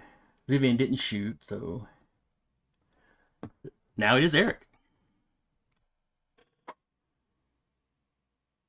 We're locked in combat, so we just both do resistance rolls. Oh yeah, will we do a resistant roll every time, or would y'all just do it one round at a time? Like would your roll have counted as yours?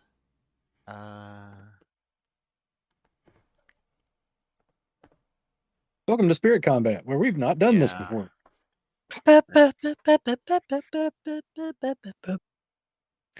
Spirit combat.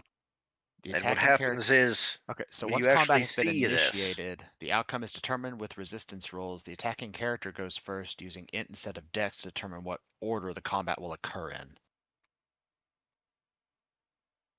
So now that I'm in spiritual combat, my my initiative is an 18. Okay.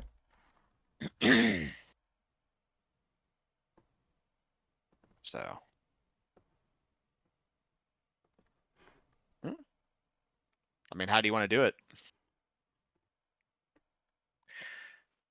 no matter what happens, if you actually I'm going to say Essentially, it's only the one perceived. resistance round. I'm going to say only with the one resistance roll per round. Okay. But with your initiative effectively being an 18 now, when the next round comes up, you can either attack or try to disengage. Cannot. Oh, does it not? Nope. It can only be It cannot be disengaged until both combatants agree to stop fighting. Oh. So once it's initiated, we are locked in until one of us drops to 0, or we both agree to stop fighting. Fascinating. Mhm. Though there is one other thing that would break that. But it has to do with his inkiness. But okay.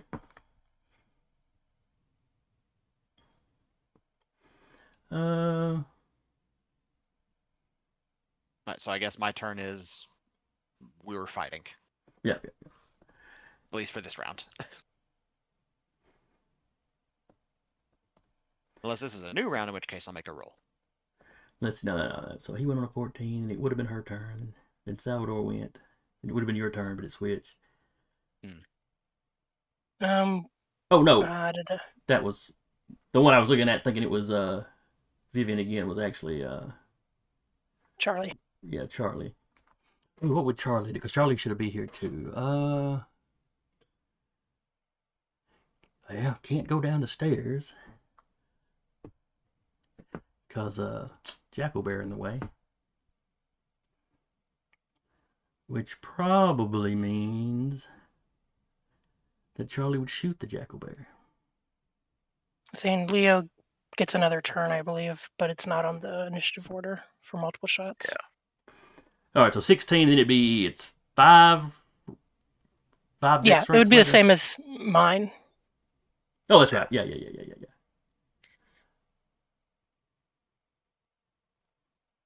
Yeah, so that means he would go on the 11 when you get your next one. Mhm.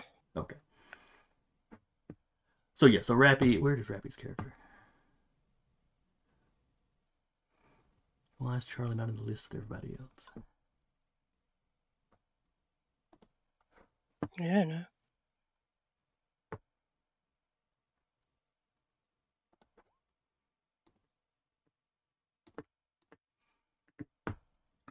All right, Charlie misses. Help me remember that she would get a second shot as well.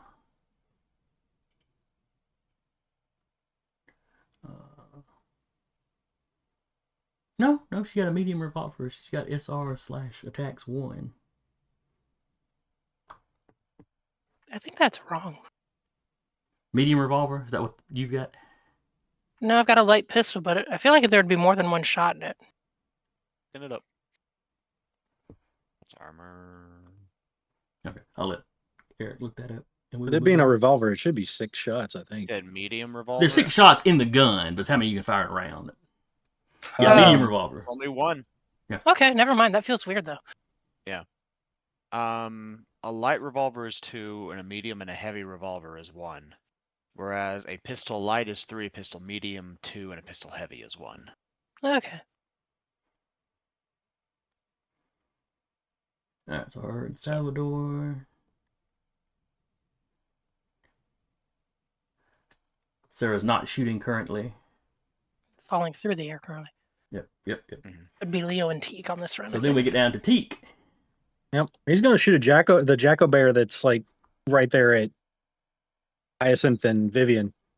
Okay, so This you're is basically pointing down and shooting. yeah, because the banister, it's the heavy bar across the top, and then it's the little decorative, so you can easily lean through and fire through it. Yep. You can't quite fit all the way through because it's designed not to let children fall through. But he can like reach his hand out and like Right, point and right. You shoot. can absolutely. Yeah. And it's a fire arrow shot. How about a 12 damage? Dang. And he's not gonna spend his reaction to try to dodge because I'm gonna say he was not aware of you at the moment. He's just looking There's at a this. tasty morsel. He's just looking at this snack. It's like, oh, Master has thrown me a snack. Also, I need to look at something. Just imagining, Master's thrown me a snack. Spicy. And it's not. I'm going to say it's not flammable because a fire arrow will ignite flammable material. It's covered in fur. But all we need is a rampaging fire bear. I think that is probably more. This damage cannot be resisted because it is actually physical damage from the heart of the fire. Yeah. He would resist some of the bullet. It's the bullet. The regular bullet his armor would count into, but not the fire damage. And it's not like an elemental where it's immune to normal weapons or anything. Mm-hmm. You can just stab these things if you stab them enough. Did you have the 3d6 factored in? Oh yeah. I rolled a natural 1 and then a 6 and a 5.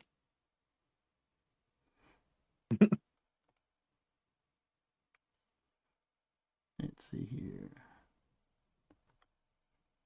Because I see the fire arrow spell, but not the... Well, you need to put in the bullet damage too. According to this, the spell... So I do both? Yeah, I thought that's what we had said. Yeah. Okay. Then let me roll 1d6. The bullet and the spell is attached to the bullet. So you're doing 4. Another 6. 18. Something like the elemental would ignore the bullet damage, but a person...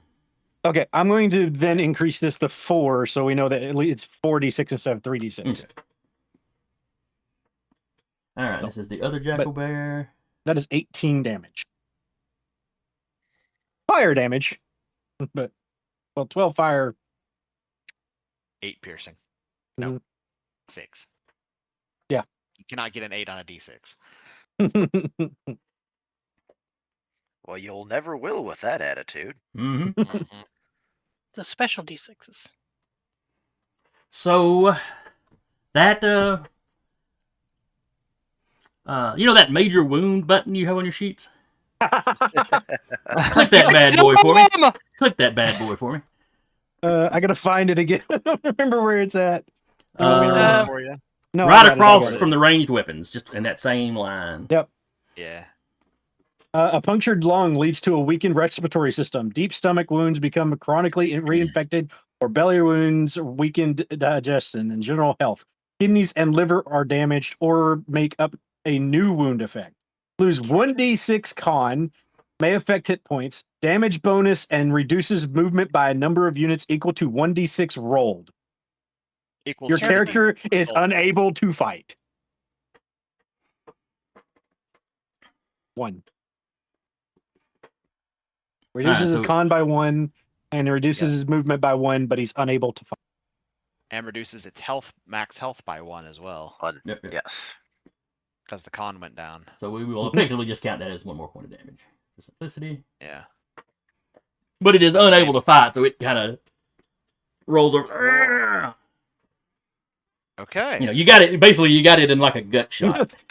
On a person, it'd be like right below where the heart is, almost like right below where the rib cage stops, kind of where it goes in. I was just mentally imagining like your previous description. I was like, "Oh, Master has thrown me a snack," and then the snack was just Teak with a very spicy, spicy dog snack.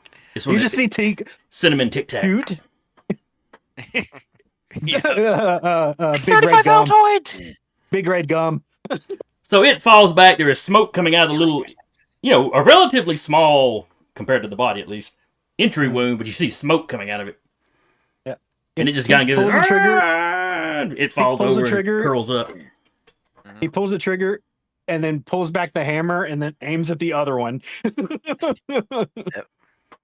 When you see the smoke and when the fire goes flying out and you see the smoke,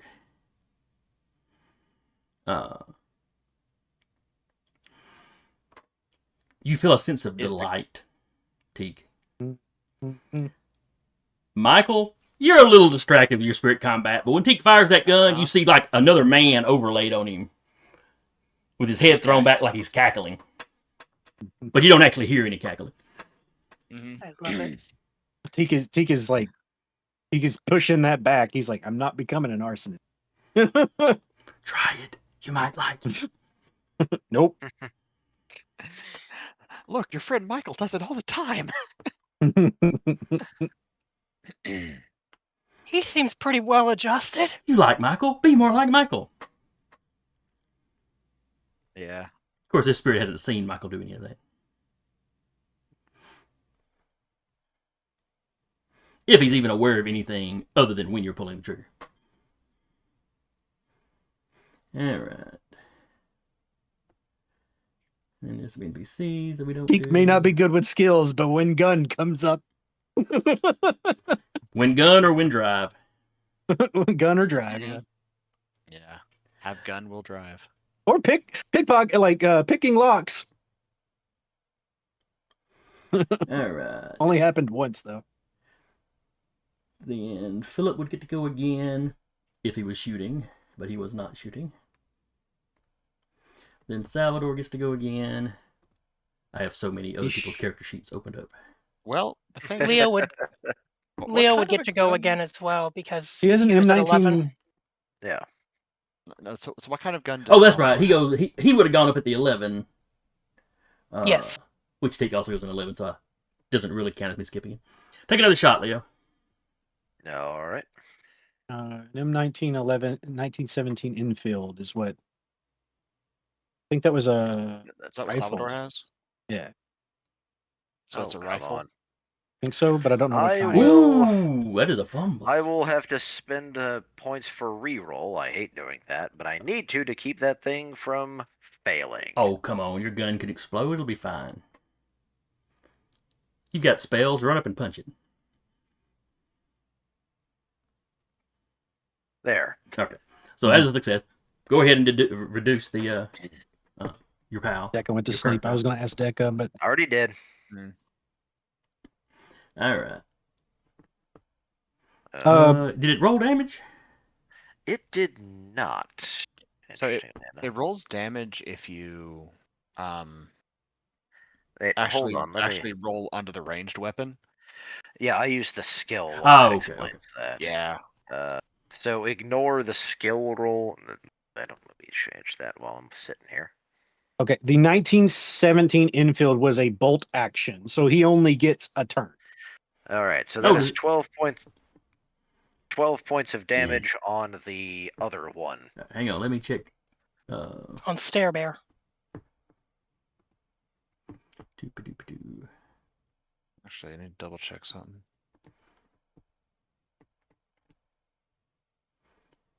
All right. Well, now the weapon says machine Oh. gun. One. Okay, Well, it says 1/3. What does that mean?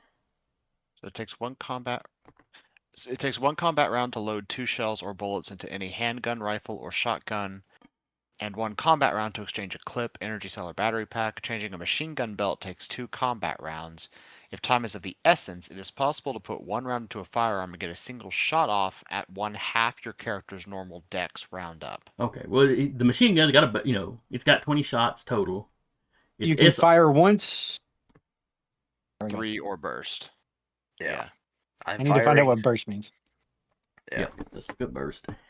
I'm hunting it down. Guns. How do they work? Yeah.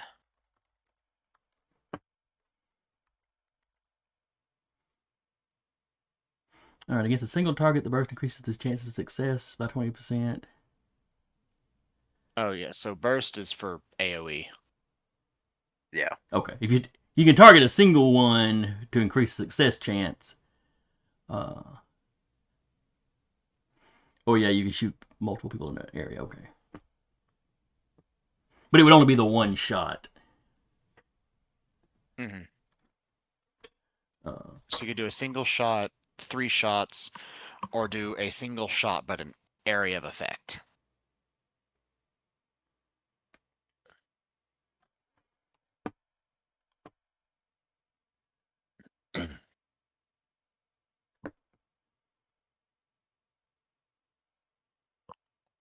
Alright, in that case, let's see, that was the 11s. Alright, so we will drop down to Salvador's. And let me check his weapons, make sure we're doing his right. That's what we get for having so few fights. Mm. I'll remember that for next campaign. More fights. Salvador's gun shoots at half step, but it's a bolt action rifle. So It does which say means he would- SR/attacks 2, though. okay. And Yeah, that means it takes that if he only wants to fire once the following round, that he can. Instead of having to reload both shots. At least that's Whereas infield carries 5, if we're just talking about Salvador. yeah. So Okay. Bolt action.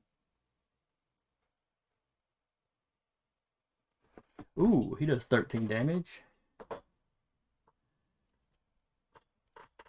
Oh, but that's a special, which means it's doubled. Let's see, did it double it already? Nah, it doesn't look like it. 2d6 plus 4, 5 plus 4. Looks like it just rolled a 5 and a 4 for the d6s plus the And additional added 4. 4. Yeah. So it needs to do another 2d6.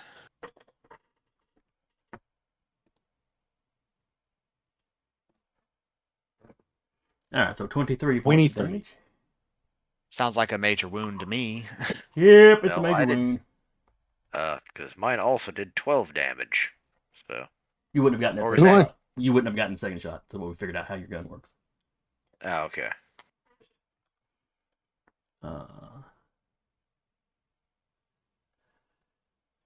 Alright, You- major wound? I guess you're clicking the major one. Much of the nose has been. Jackal bears don't have noses. Much of the The gourd pumpkin. has been sliced away. Yes, it leaves a nasty rent across the gourd-like head. Multiple scars to face both hands. An ear has been cut off. A livid scar lends an evil cast to your character's appearance, or make up a new wound effect. Lose one Carved the d jack-o'-lantern. lose 1d6 APP. I don't know what APP is. Appearance. Charisma. Yeah, It creates one or more visible deformities. It can still fight. Yeah. Basically, he put a face in the jack-o'-lantern. It's not happy. It's very, very hurt. What are you talking about? There's a happy face in the jack-o'-lantern, though. Yeah, look at him.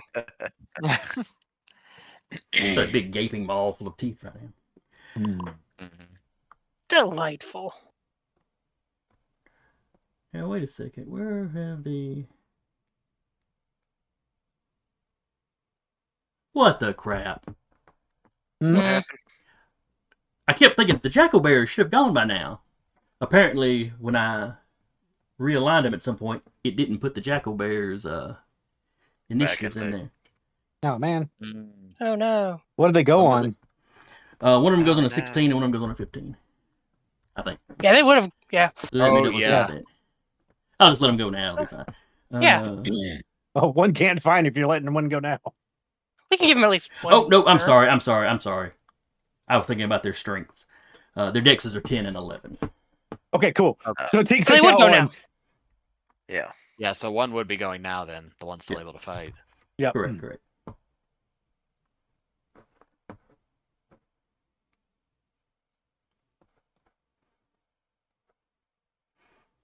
Might as well throw the token into the tokens layer.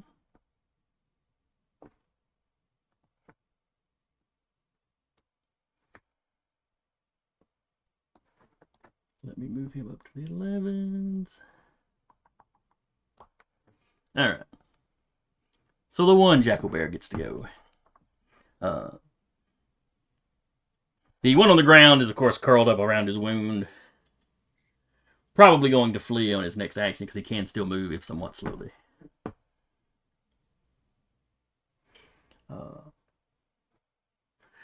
The one coming up the stairs charges up the stairs, and I think Patrick would be the first person he'd run into. So you get a claw. I still can do my dodge. Yes, you still have a reaction. Alright, so right claw incoming. And it misses. Left claw incoming. Ooh, I think an 11 is going to hit. Let me see if that's a special or anything. I succeeded in my dodge. Okay. So, no, an 11 is not a special, which means if you succeed on your dodge, you manage to get out of the way. As it tears a chunk out of the banister. No, it's mahogany. Hey. Well, now it's mahogany splinters. Now it's IKEA furniture in a few hundred years. And now it harmonizes. Each round, in addition to its normal attacks, the Jackal Bear can match its POW versus that of a foe. If the victim is overcome, they are frozen in place and helpless until the Jackal Bear dies or the effect is dispelled. Oh. Okay. That's fine. The Harmonize acts as a 1-point rune magic spell for purposes of dispelling or blocking. So, Patrick, go to the resistance table, please. Put your POW in the first one, though it's probably already there. Yep. And then put a 14 in the second. And click on it. And click on it. Oh, Success! Note, Patrick, that you have beaten someone in a POW contest with a higher POW than you. So remember to check that at the end of the session. All right.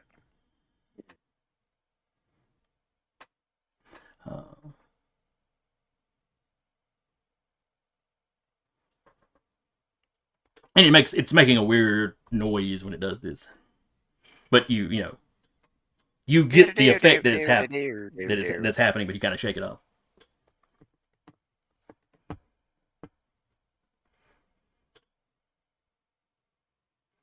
that's Magic's Druid Sandstorm.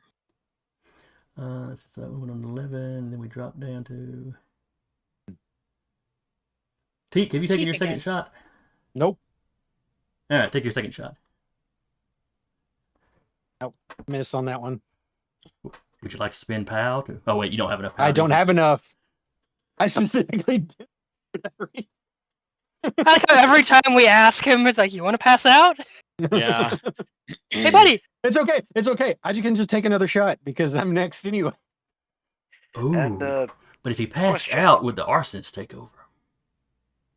That's not true. Let's not find out. Okay. Deke's not going to pass out. I shot the thing.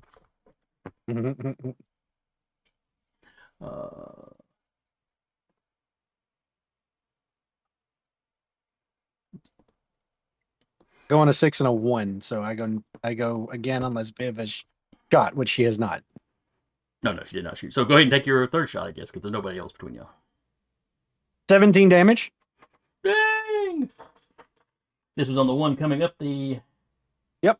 Come on, finish off the one on the ground. It's out of combat. Yeah, but if it runs off, we're then chasing it through the city.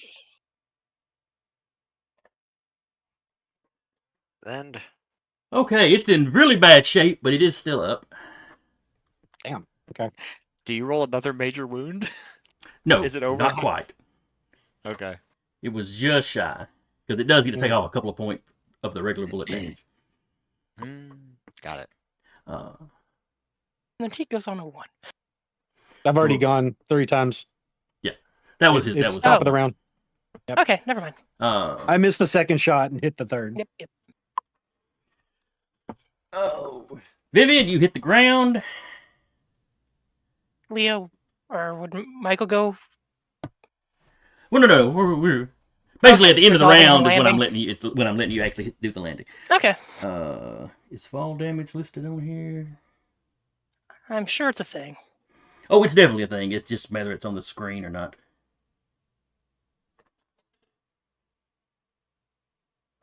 Does not appear to be. Why would you put something like that on? It's got to understand how stupid the players are. You got to put that on the screen. Luckily, the spot rules is very easy to find. It's actually listed under falling and everything. That's 1d6 per 3 meters. So every 9 feet, so 2d6 to round it up, or Yeah. We'll go with 2d6. I can never remember how tall like a second floor would be. However, give me a luck roll, Viviane. Oh boy.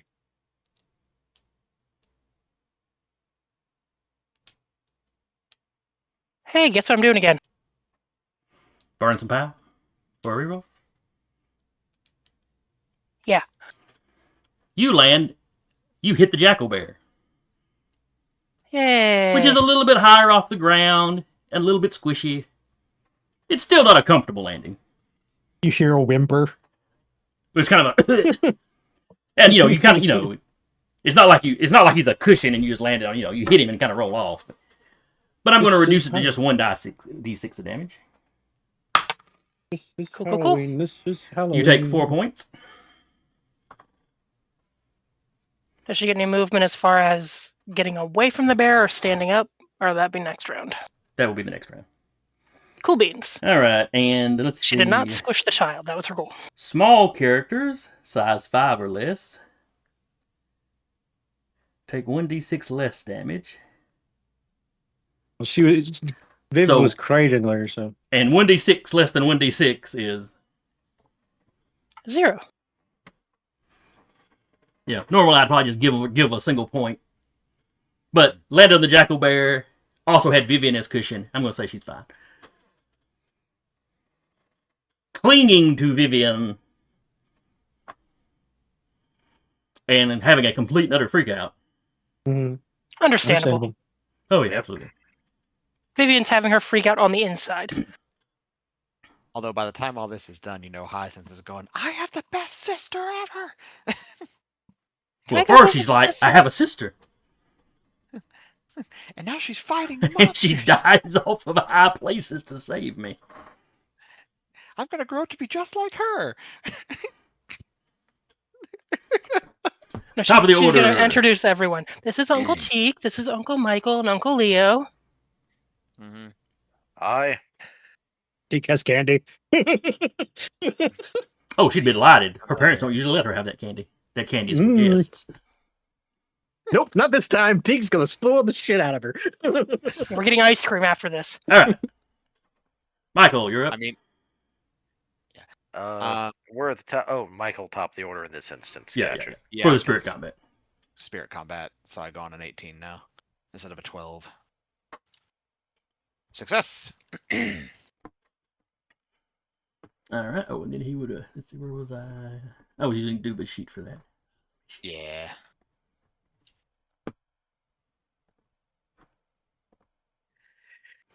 Failed. Ooh. Takes D3 damage. And that reduces from his POW. Yep. Takes how much damage? D3. It's Spirit not. combat can take a while. Yeah, spirit combat affects POW, not hit points. So It's okay. I'm still so happy I rolled that major wound. Oh my god. Mhm. All right, go ahead and roll your. I guess a D. Is there a dice roller? Does dice roller have a D3? If not, you can always roll a D6. And, Slash 1d3. 3 damage. that'll work. I play Warhammer Tabletop. I know how to quickly convert D6s to D3s. Now, with Spirit Combat, I think you use the current POW. Let me go double check, make sure I'm not getting confused with something else. It would make sense. Uh, Because you're weakening them, so. Mm-hmm. Yeah, it's current power points against defenders, current power point total. okay. So, yeah. So he may be stuck in a spiral.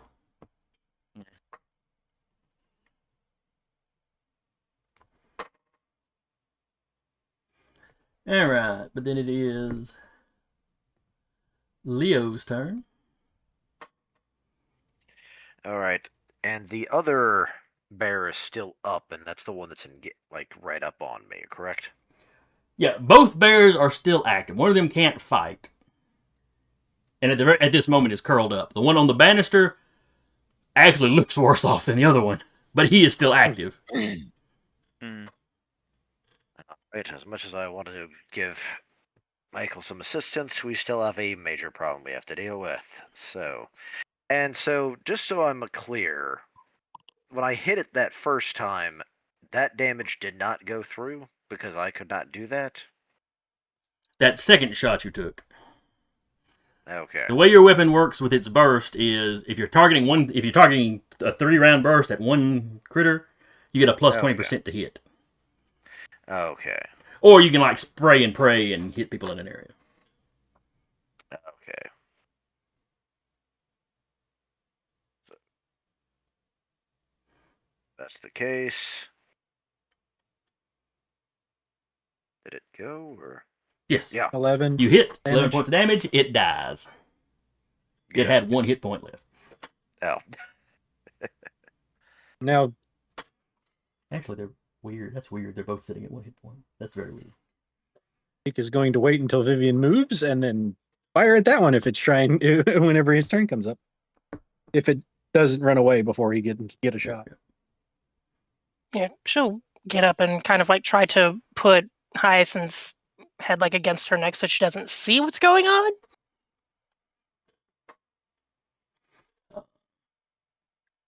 Yeah, that's no problem. You stand up, not an issue. And she just kind of backs away. She's like, "A lot is going on in the 6 seconds it took me to fall." Mm-hmm. Yeah, you're probably going to need to get the child's hearing, Jake. A lot of indoor gunfire. Yep.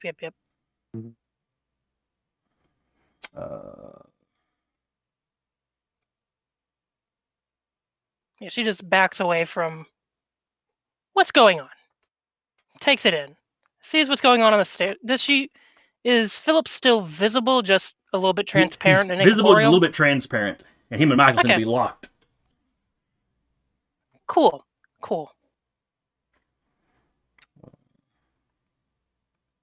She's just yeah, there's nothing she can really do right this second, so she's just avoiding stuff. Just kind of keeping Hyacinth's head down. Alright, and standing up from prone takes an attack action unless you successfully dodge or use an agility roll. Well, the one that she landed on could not attack. Yeah, that's true. It's technically I'll- quote unquote out yeah. of combat. But you still have your full. If you spend the action to stand up, you still have your full movement. If you want to Okay, run screaming yeah. from the house. No, her people are still in the house. She's not running. Okay. Well, the ideal was less her running away and more her getting the child away.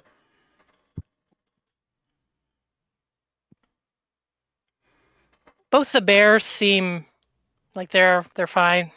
Well, one of them, by the time you stand up, you see one of them dropping, one on the stairs dropping dead and kind of half sliding back down the stairs. She's gonna try to move back up the stairs. It might take extra movement to get around the old corpse of Jack-o'-lantern bear, but Yeah. But it's not however twitching or far up the anything. stairs, however far up the stairs that would put her. The brains leaking out of its head look disturbingly like the inside of a pumpkin. I was gonna say It's not pumpkin seeds? perfectly the same, but it is very lumpy. Close enough to be unsettling. Yes. Like, That's just not how festive. natural biological stuff's supposed to work. That's festive. Yeah. Oh, jeez. Since it's a creature of chaos and kind of known to strange folk, does she recognize it as what it is? Oh, yeah. You know a jackal bear Okay. when you see one. Okay. It may have had a different name Like in elvish. the other world. Yeah. But the moment any of you people saw jack-o'-lanterns, it's like, oh, do y'all have those here? Okay, good. Are these usually attached to bears? No? Okay.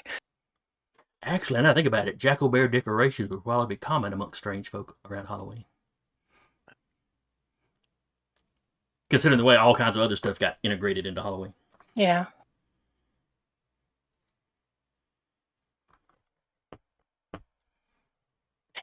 She's moving me back up the stairs. That's her turn. Well, she doesn't have her gun out, and with him being incorporeal, she's like, I probably can't take a shot, so she will at least pull the gun out in case he becomes solid again, but she isn't firing. All right. Then it would be his turn, but he's already made his attack.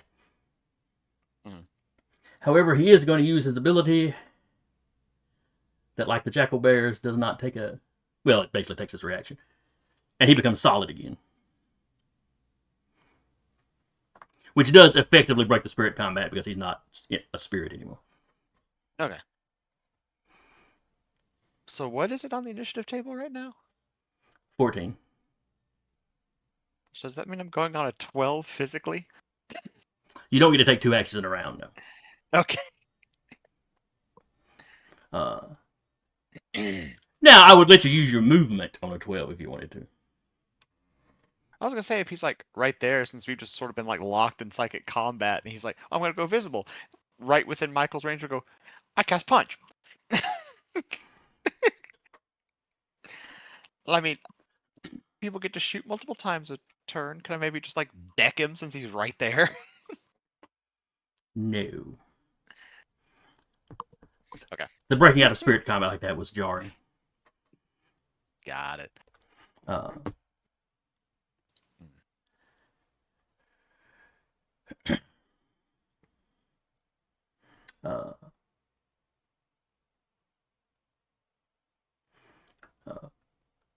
At that point, he turns around and starts running back towards that room that he came out of, where the music is still playing. Can I potentially intercept him? Oh, you could. You've got your movement. right You can follow there. right behind him. Well, since he was like right on me, since you said he charged me, Mhm. can I get in his way and basically body block him? What is your movement? 10. Elf has 12. Yeah, elves are faster. Well, the reason why I ask is, would I see him turning around to try to run from me? He's faster. He's trying to like. Or does he just like Michael Jackson slide backwards? He moonwalks into the room. Strategic moonwalk. Does he make it to the room? Yes, he gets into He the does room. have to go by Teak. Because he has to go by me. You know, that's fair. Now, you also leaned at you are also leaning through the banister. Yeah, but if I see this, he's coming out from this banister and like stepping in front of him. He was shooting at the one over on the Well, stairway, you have to wait so till he your would be turn. faced. Yeah, that's fine. We're like, come on, man! But he's run into the room. He does not, he's already used his action. He doesn't even have the chance to slam the door behind him, particularly. So he has broken. When he enters that room, he is out of your eyesight briefly. But when Teek's turn comes up, it's nothing for him to take a couple steps and look into the room. Or follow him into the room, for that matter. All right. Salvador will try to put down the bear that is curled up on the floor. The jackal bear. No need to let it suffer. Or try to sneak up on us later. Or run away and terrorize the town. Yeah. Not a great Halloween gift. A very memorable Halloween. Yeah. But it's It would kind of going to definitely be make that the news. anyway. Yeah. Duba, Eric, Patrick, Charlie. Did I close Salvador? Possibly. I don't know why I would have, but apparently I did. You're looking for another sheet and you closed it. Probably. All right. 11 points of damage. It only had the 1 hit point left, so it's dead.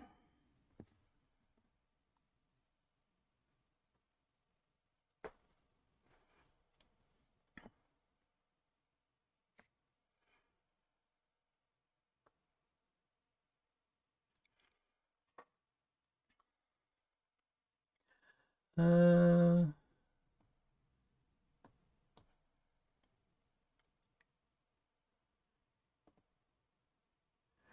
then it is Charlie.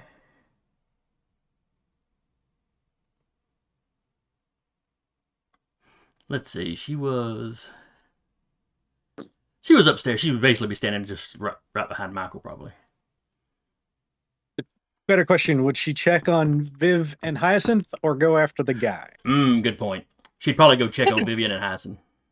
She's like, I'm up and moving. I'm good. I'm good. I'm good. No one has shot at me yet. I'm doing great.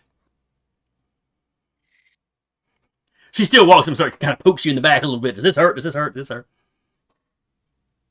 Not really. I landed on the bear. Then she offers to take Hyacinth in case you want to go after your ex.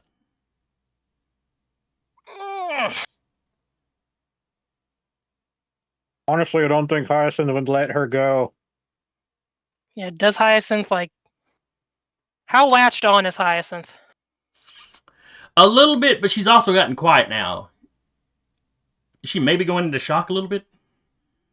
Yeah. Which is something Charlie would be trained to handle, I'm just saying. Yeah. Don't leave the house quite yet, but we'll hand her over. She will, like, give Hyacinth a little forehead kiss, like, I'll be right back, okay? And you have to kind of Look at peel ice. her off, but as soon as you hand her to Charlie, she latches on to Charlie. She'll, like, in Elvish, say, we'll get ice cream after in a little bit, all right? And Charlie starts speaking to her calmingly in Elvish.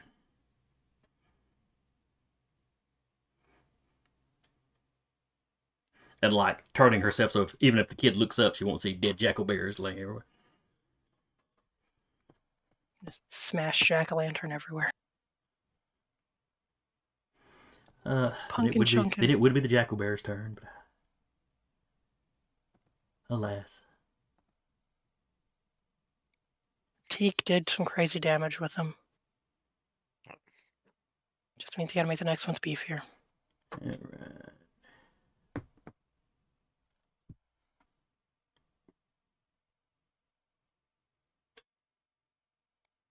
Can Teak get to the door and see him with a movement of... Yeah, because Teak gets multiple... Oh, no, Teak... Your first shot's on an 11, right? Yep. Yeah. You could follow him into the door. Yeah, you and Michael either one wouldn't have problems following him. It was just the whole getting around him, reacting first. Okay. Michael. How close is he to me when I get to the door? I think close range. 10, 15 feet. Cool. It's close range. I'm going to fire in close range. Which Fire me, boy. Which technically doubles the proficiency? I believe so, yes. One, because Teak can't re-roll. One. Success. Nice. No, we want him to roll a 1. That's a critical. Yeah. Oh, you're right. It's double O that I'm looking for. That's a nice roll, Teak. Yep. There you go. 12 damage. Fire. I don't know if that... Well, he doesn't have any particular damage resistances. What he's got is that ability to pop immaterial as a reaction.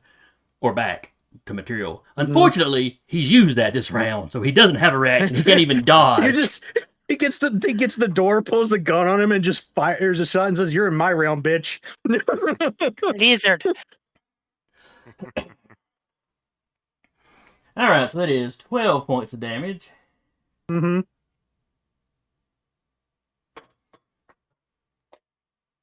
Little bit of entry wound, much larger exit wound.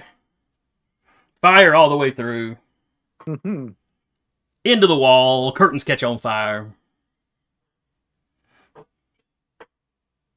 He staggers from the blow. And you hear him kind of cry out. Viviane probably finds it a very satisfying sound. And she has things she wants to do. But he doesn't stop moving. Okay. The gaping hole in him, I got 2 more shots in this gun before I have to reload. Through one of his lungs. Doesn't seem to have done him too bad.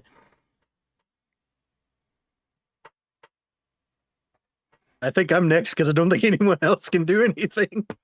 Does Salvador have a second shot?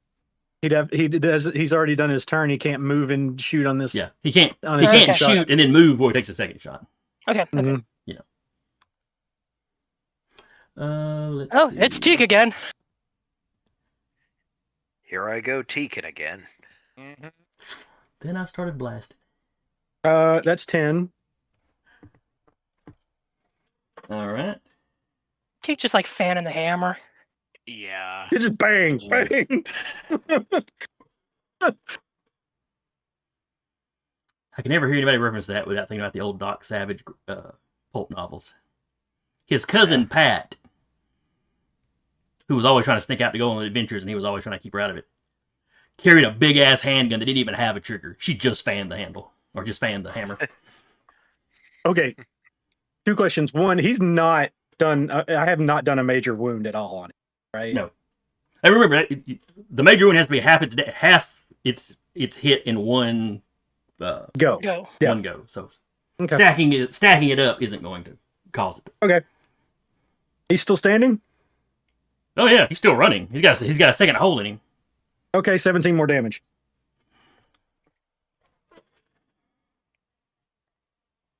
He now has to Goddamn. reload. And then I started blasting. I fired and I hit 3 times. Yeah. He is still standing. How rough does he look? He's got 2 big, huge, gaping wounds. Like the entry wound in the back, not too big, but he's missing like fist-sized plugs out of the front. You just hear Teak, Michael, he's all yours, and he steps out of the way. I don't know, because if Viviane's doing what I think she's gonna be doing, Oh, well, yeah, I She forgot. has You a- don't go on an 18 anymore. well, no, that's Yeah. If you want to go, go. He doesn't know what she's doing. Well, here's the thing. If I use a power, then yes, I'm moving on an 18. If Vivian is utilizing powers, you're moving on your intelligence Oh, for Jesus. your initiative, What is Vivian's intelligence? meaning yours is higher than mine. Nah, at this point, she'd probably still fire a pistol. She wants to get up and close personal if she does that. Okay, fair enough. All right, You're so using a power, go.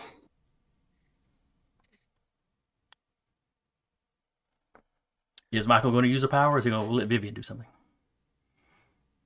Uh, As far as they're concerned, she was still handing off the kid. yeah, that's fair. Yeah, he's gonna march in there. All right.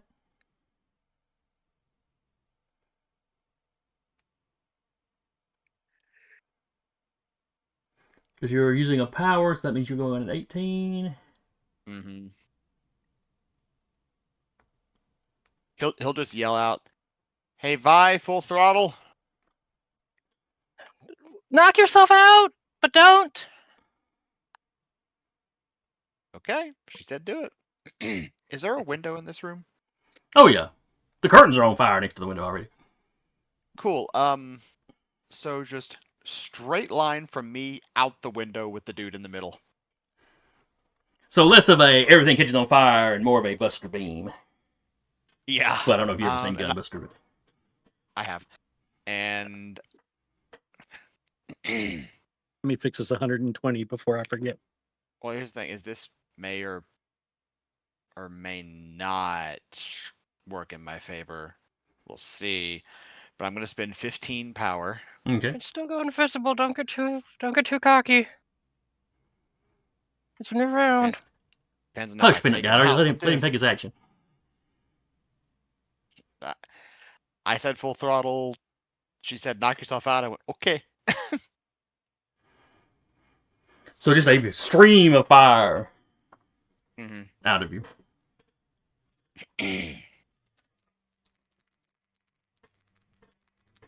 Luckily, this is a new round, so he has a reaction. Unfortunately, it's still magic. It's psionics.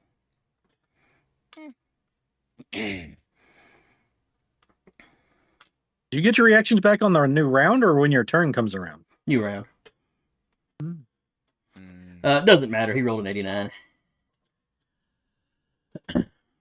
He can do it at will, if he's not currently engaged, but when using it as a reaction, when using the reaction instead of a dodge, basically, he has to make a roll.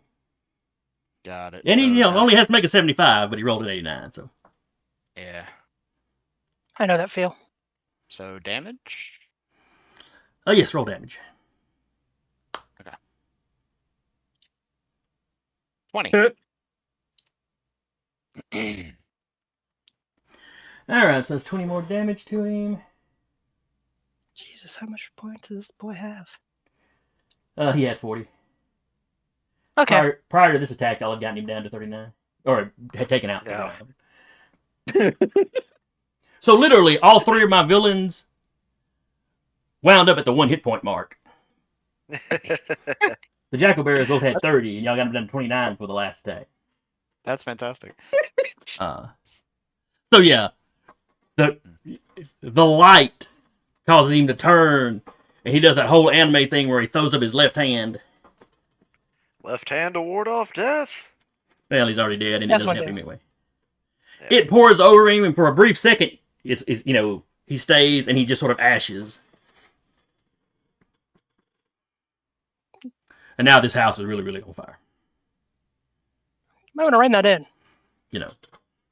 You hit the little section of wall between the windows, Hours. causing windows on both sides to shatter, and fire streams out.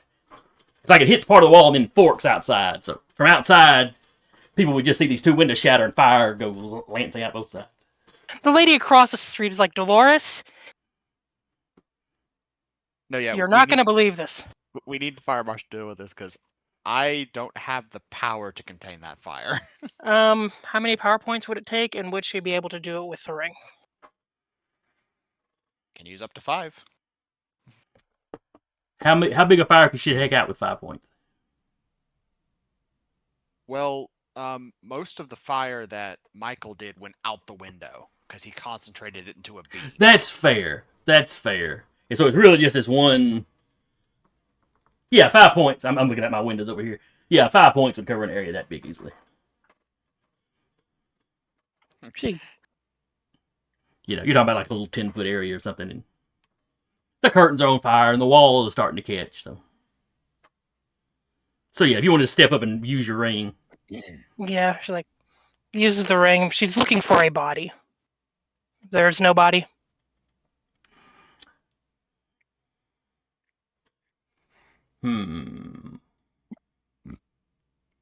No.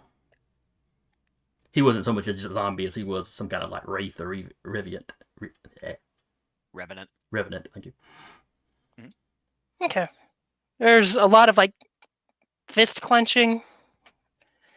You can make out a vague city outline of a man up on that wall once the fire goes out, though. She wanted to do unspeakable things to his corpse. So, Well, you could scrape the ashes off the wall and do something with them, I guess. she's doing a lot of frustrated fist clenching, but she remains visibly calm. Well, we should figure. No, don't worry. We should call the police. Granted, And the fire department. Don't forget the fire department. she No, the used fire's the ring out. to put the fire out. Oh, okay. Don't worry. You I'm can- sure the lady across the street talking to Dolores has told Dolores to send her husband yeah. next door to call the police. Yep. How's Hyacinth? Oh, about as well as a 3-year-old involved in firearm combat being dropped from a second-story landing and kidnapped can be. I'll go check on her, and she'll go He- back down he- with. He could follow, and as soon as she gets down there, he'll hold out a mint for Hyacinth. Charlie has managed to calm her down some. She's still very timid. Say teak, apply with mints. Mint. And on the one hand, she's never been allowed to interact with kobolds. So she seems a little Sure. frightened. On the other hand, he has candy. Yeah, he's keeping an arm's length, and he's just kind of like on her level, and has the candy out, and he's giving her it. So she reaches She'll out. introduce No everyone. teeth, just smile.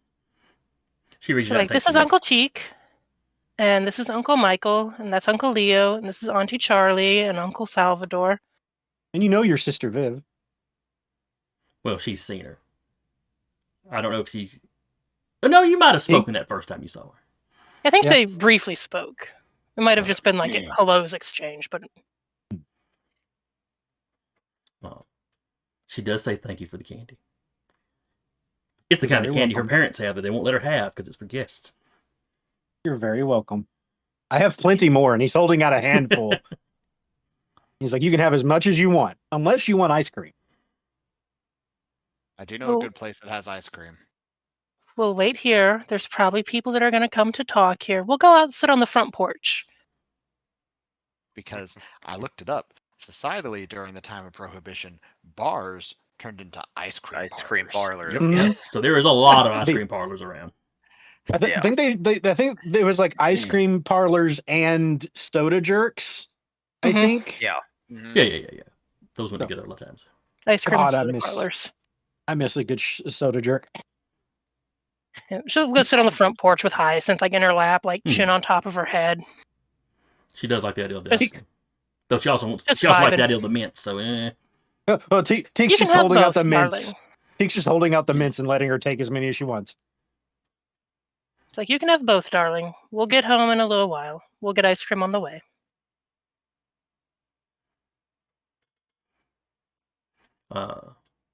So lots of people in the neighborhood out in their yards now. You see the old lady across the street. She stepped out on the porch with phone and to ear and the cord stretching back into the house. That tracks. Everything's fine, but if you haven't already, if you could send the police this direction, preferably the Windburn precinct there. They know us best. Well, let's see. I want to say. Or Close the all these Highland character sheets where I Park can actually see area, them I at. think. Yeah. Did Highland Park know us just as good? Or they've dealt with us. They've Yeah. dealt This is with where y'all us. fought the invisible man outside that guy's house. The one y'all put in protective Okay. custody. Okay, yeah. So they are aware. Or of you. Highland Park, whichever one. And dealing with the hoof prints, I think. No, I Yeah. distinctly remember Highland Park got a copy of the Anderson files. Oh, yes. There's a decent chance that all the precincts have had a copy of those passed around. Yeah. Yeah, this doesn't surprise me. Some poor rookie just was in charge of copying it. But, I'd probably have to copy it by hand. Michael, Some not poor apologize. rookie just in triplicate was copying this, like cursing our existence. Well, they probably had the carbon paper kind of stuff at this point. Yeah. So Or you I only, think you'd they only had, have to retype it the once. I mean, I think they actually had, 1 second. I'll look it up. So we have 2 dead Jacko Bears, Mm-hmm. and there was a Revenant, but Michael You incinerated can it. you can point to the outline. Before the cops come, she will look at Leo and Michael. Is there anything hinky about his remains that you need to take care of? Michael will look at it. There's no current effect. There's a lingering something weird was here sort of effect. You expect it will fade. Lingering, fading effect. Ow, my head. You do get an emotional impression from it too. There's a whole lot of hate. There's a lot of hate in there. She just kind of hums and is still just kind of sitting with Hyacinth on the front porch at this point. Just Hyacinth in lap, head rested on, chin rested on top of her head. So y'all are Michael, waiting the police. He'll actually come out and he'll take a seat next to them. And You just know, one of the lean against bolder the wall. guys in the neighborhood comes by. And like he has a gun. He's not pointing at anybody. He just has his little, whatever he'd have in his nightstand. Yeah. You know, This is is a everything human- okay? This is a human-centric Is area, now. right? Yeah, this is a human-centric area. So knowing that area, Michael raise a hands like, "We're good. Just Bayorn business." And you see him sort of Yes. scan everybody's face like, oh! Sorry Now we're about the living next to disturbance. some beasties. We took care of it. And he pockets the gun or sticks it down the front of his pants in a very unsafe manner. One of the But he gets it out of his hand before he approaches any closer to you. Sort of peeks through the door, sees the dead jackal bear. Exactly. Oh, Deke is putting another candy in. We kind of had to get a little loud to deal with them. well, I'm glad they're dead. I'm glad there's no more of them. There aren't any more of them, are there? Not as far as we know. I've seen Halloween decorations of those things. Usually down in the southern part of town. Yeah, Michael, never having heard of these things before, is like, well, apparently they're real. Creatures. She's not going to say anything out. Actually, she imagines saying, "Oh yeah, creatures of chaos in front of the human might not go well." It's not a big stretch for him. And creature of chaos doesn't necessarily mean anything extra to most people. It's just monster. Yeah. So the police show up. They don't like the lack of a body, but they've got the outline. They got the two jackal bears. So, if you say that this cop killer is gone, well, they'll have to take your word for it. Yeah, Michael just apologizes like he was trying to run, and I just. After they've gotten the description of the fact that he had two fist-sized plugs out of him and was still running, put whatever that was down. At that point, he just points to the sooty outline of, well, that's what's left. Not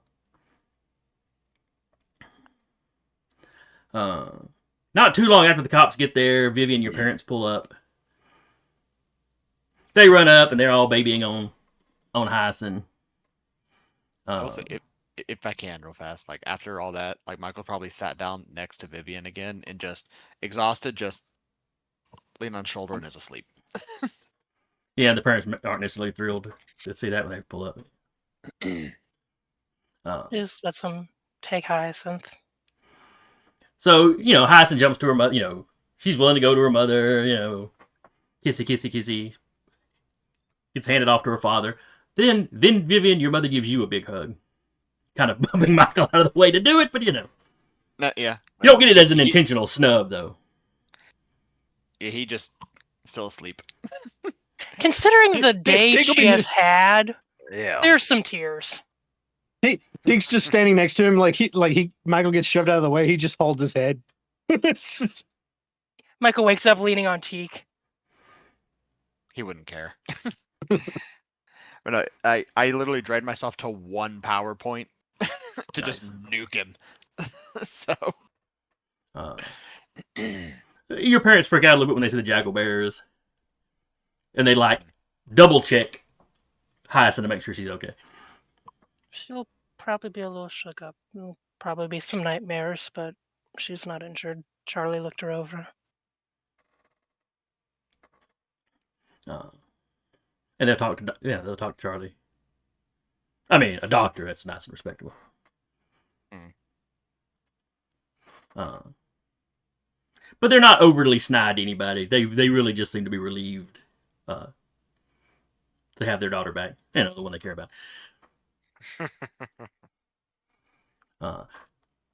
Where your mother got emotional and hugged you and stuff, your father's still a little bit. He thanks you for getting her back and sounds sincere, but he's not quite as emotionally. Oh yeah. What's the word I'm looking for? He's 1920s. Demonstrative. He doesn't. Yeah. He's not as emotive.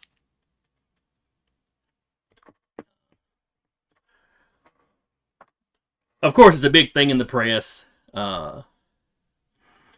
Pictures of the jackal bear corpses. The one that died on the stairs. Big head exploded thing. Which they put the full picture in the paper because it looked more like a pumpkin gourd than anything. So, where the other one had a couple of holes in it, but it was more or less complete.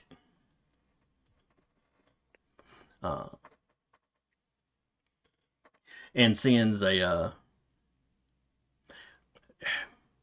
your group's popularity goes up even more. Rescued a child. and took these creatures out of a human-centric area. The humans kind of like that part. On the other hand, there's also a wave of anti-strange folk sentiment because this is more of the weird chaos stuff. And people that have a doomsday obsessed point of view are even more worried about, Yeah. whether or not the strange folk are dragging whatever, wipe their world out to ours. Do the undead continue to attack in the same frequency? Yes, for the rest of the month. Halloween night, because y'all have a little bit of downtime. I mean, like a week or so. I'm not wanting to. It is 10 o'clock. Oh yeah, we're not going to. Yeah. We will handle downtime activities. But on Halloween night, there's weird lights seen out over the. Weird lights, some odd colored lightning is seen out over the lake. Vivian, let me get my violin and head down. Yeah. And a ship out in the lake goes missing that night. Like a actual shipping, That it bringing in ore or something. disappears, or did it sink? The papers at first say missing, then it moves on to believed to have sunk. And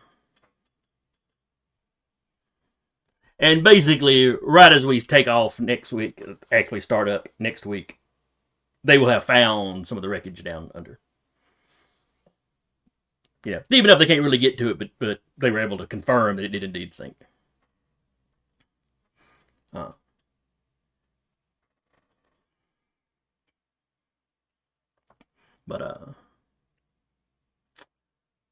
So that wraps up our little Halloween story.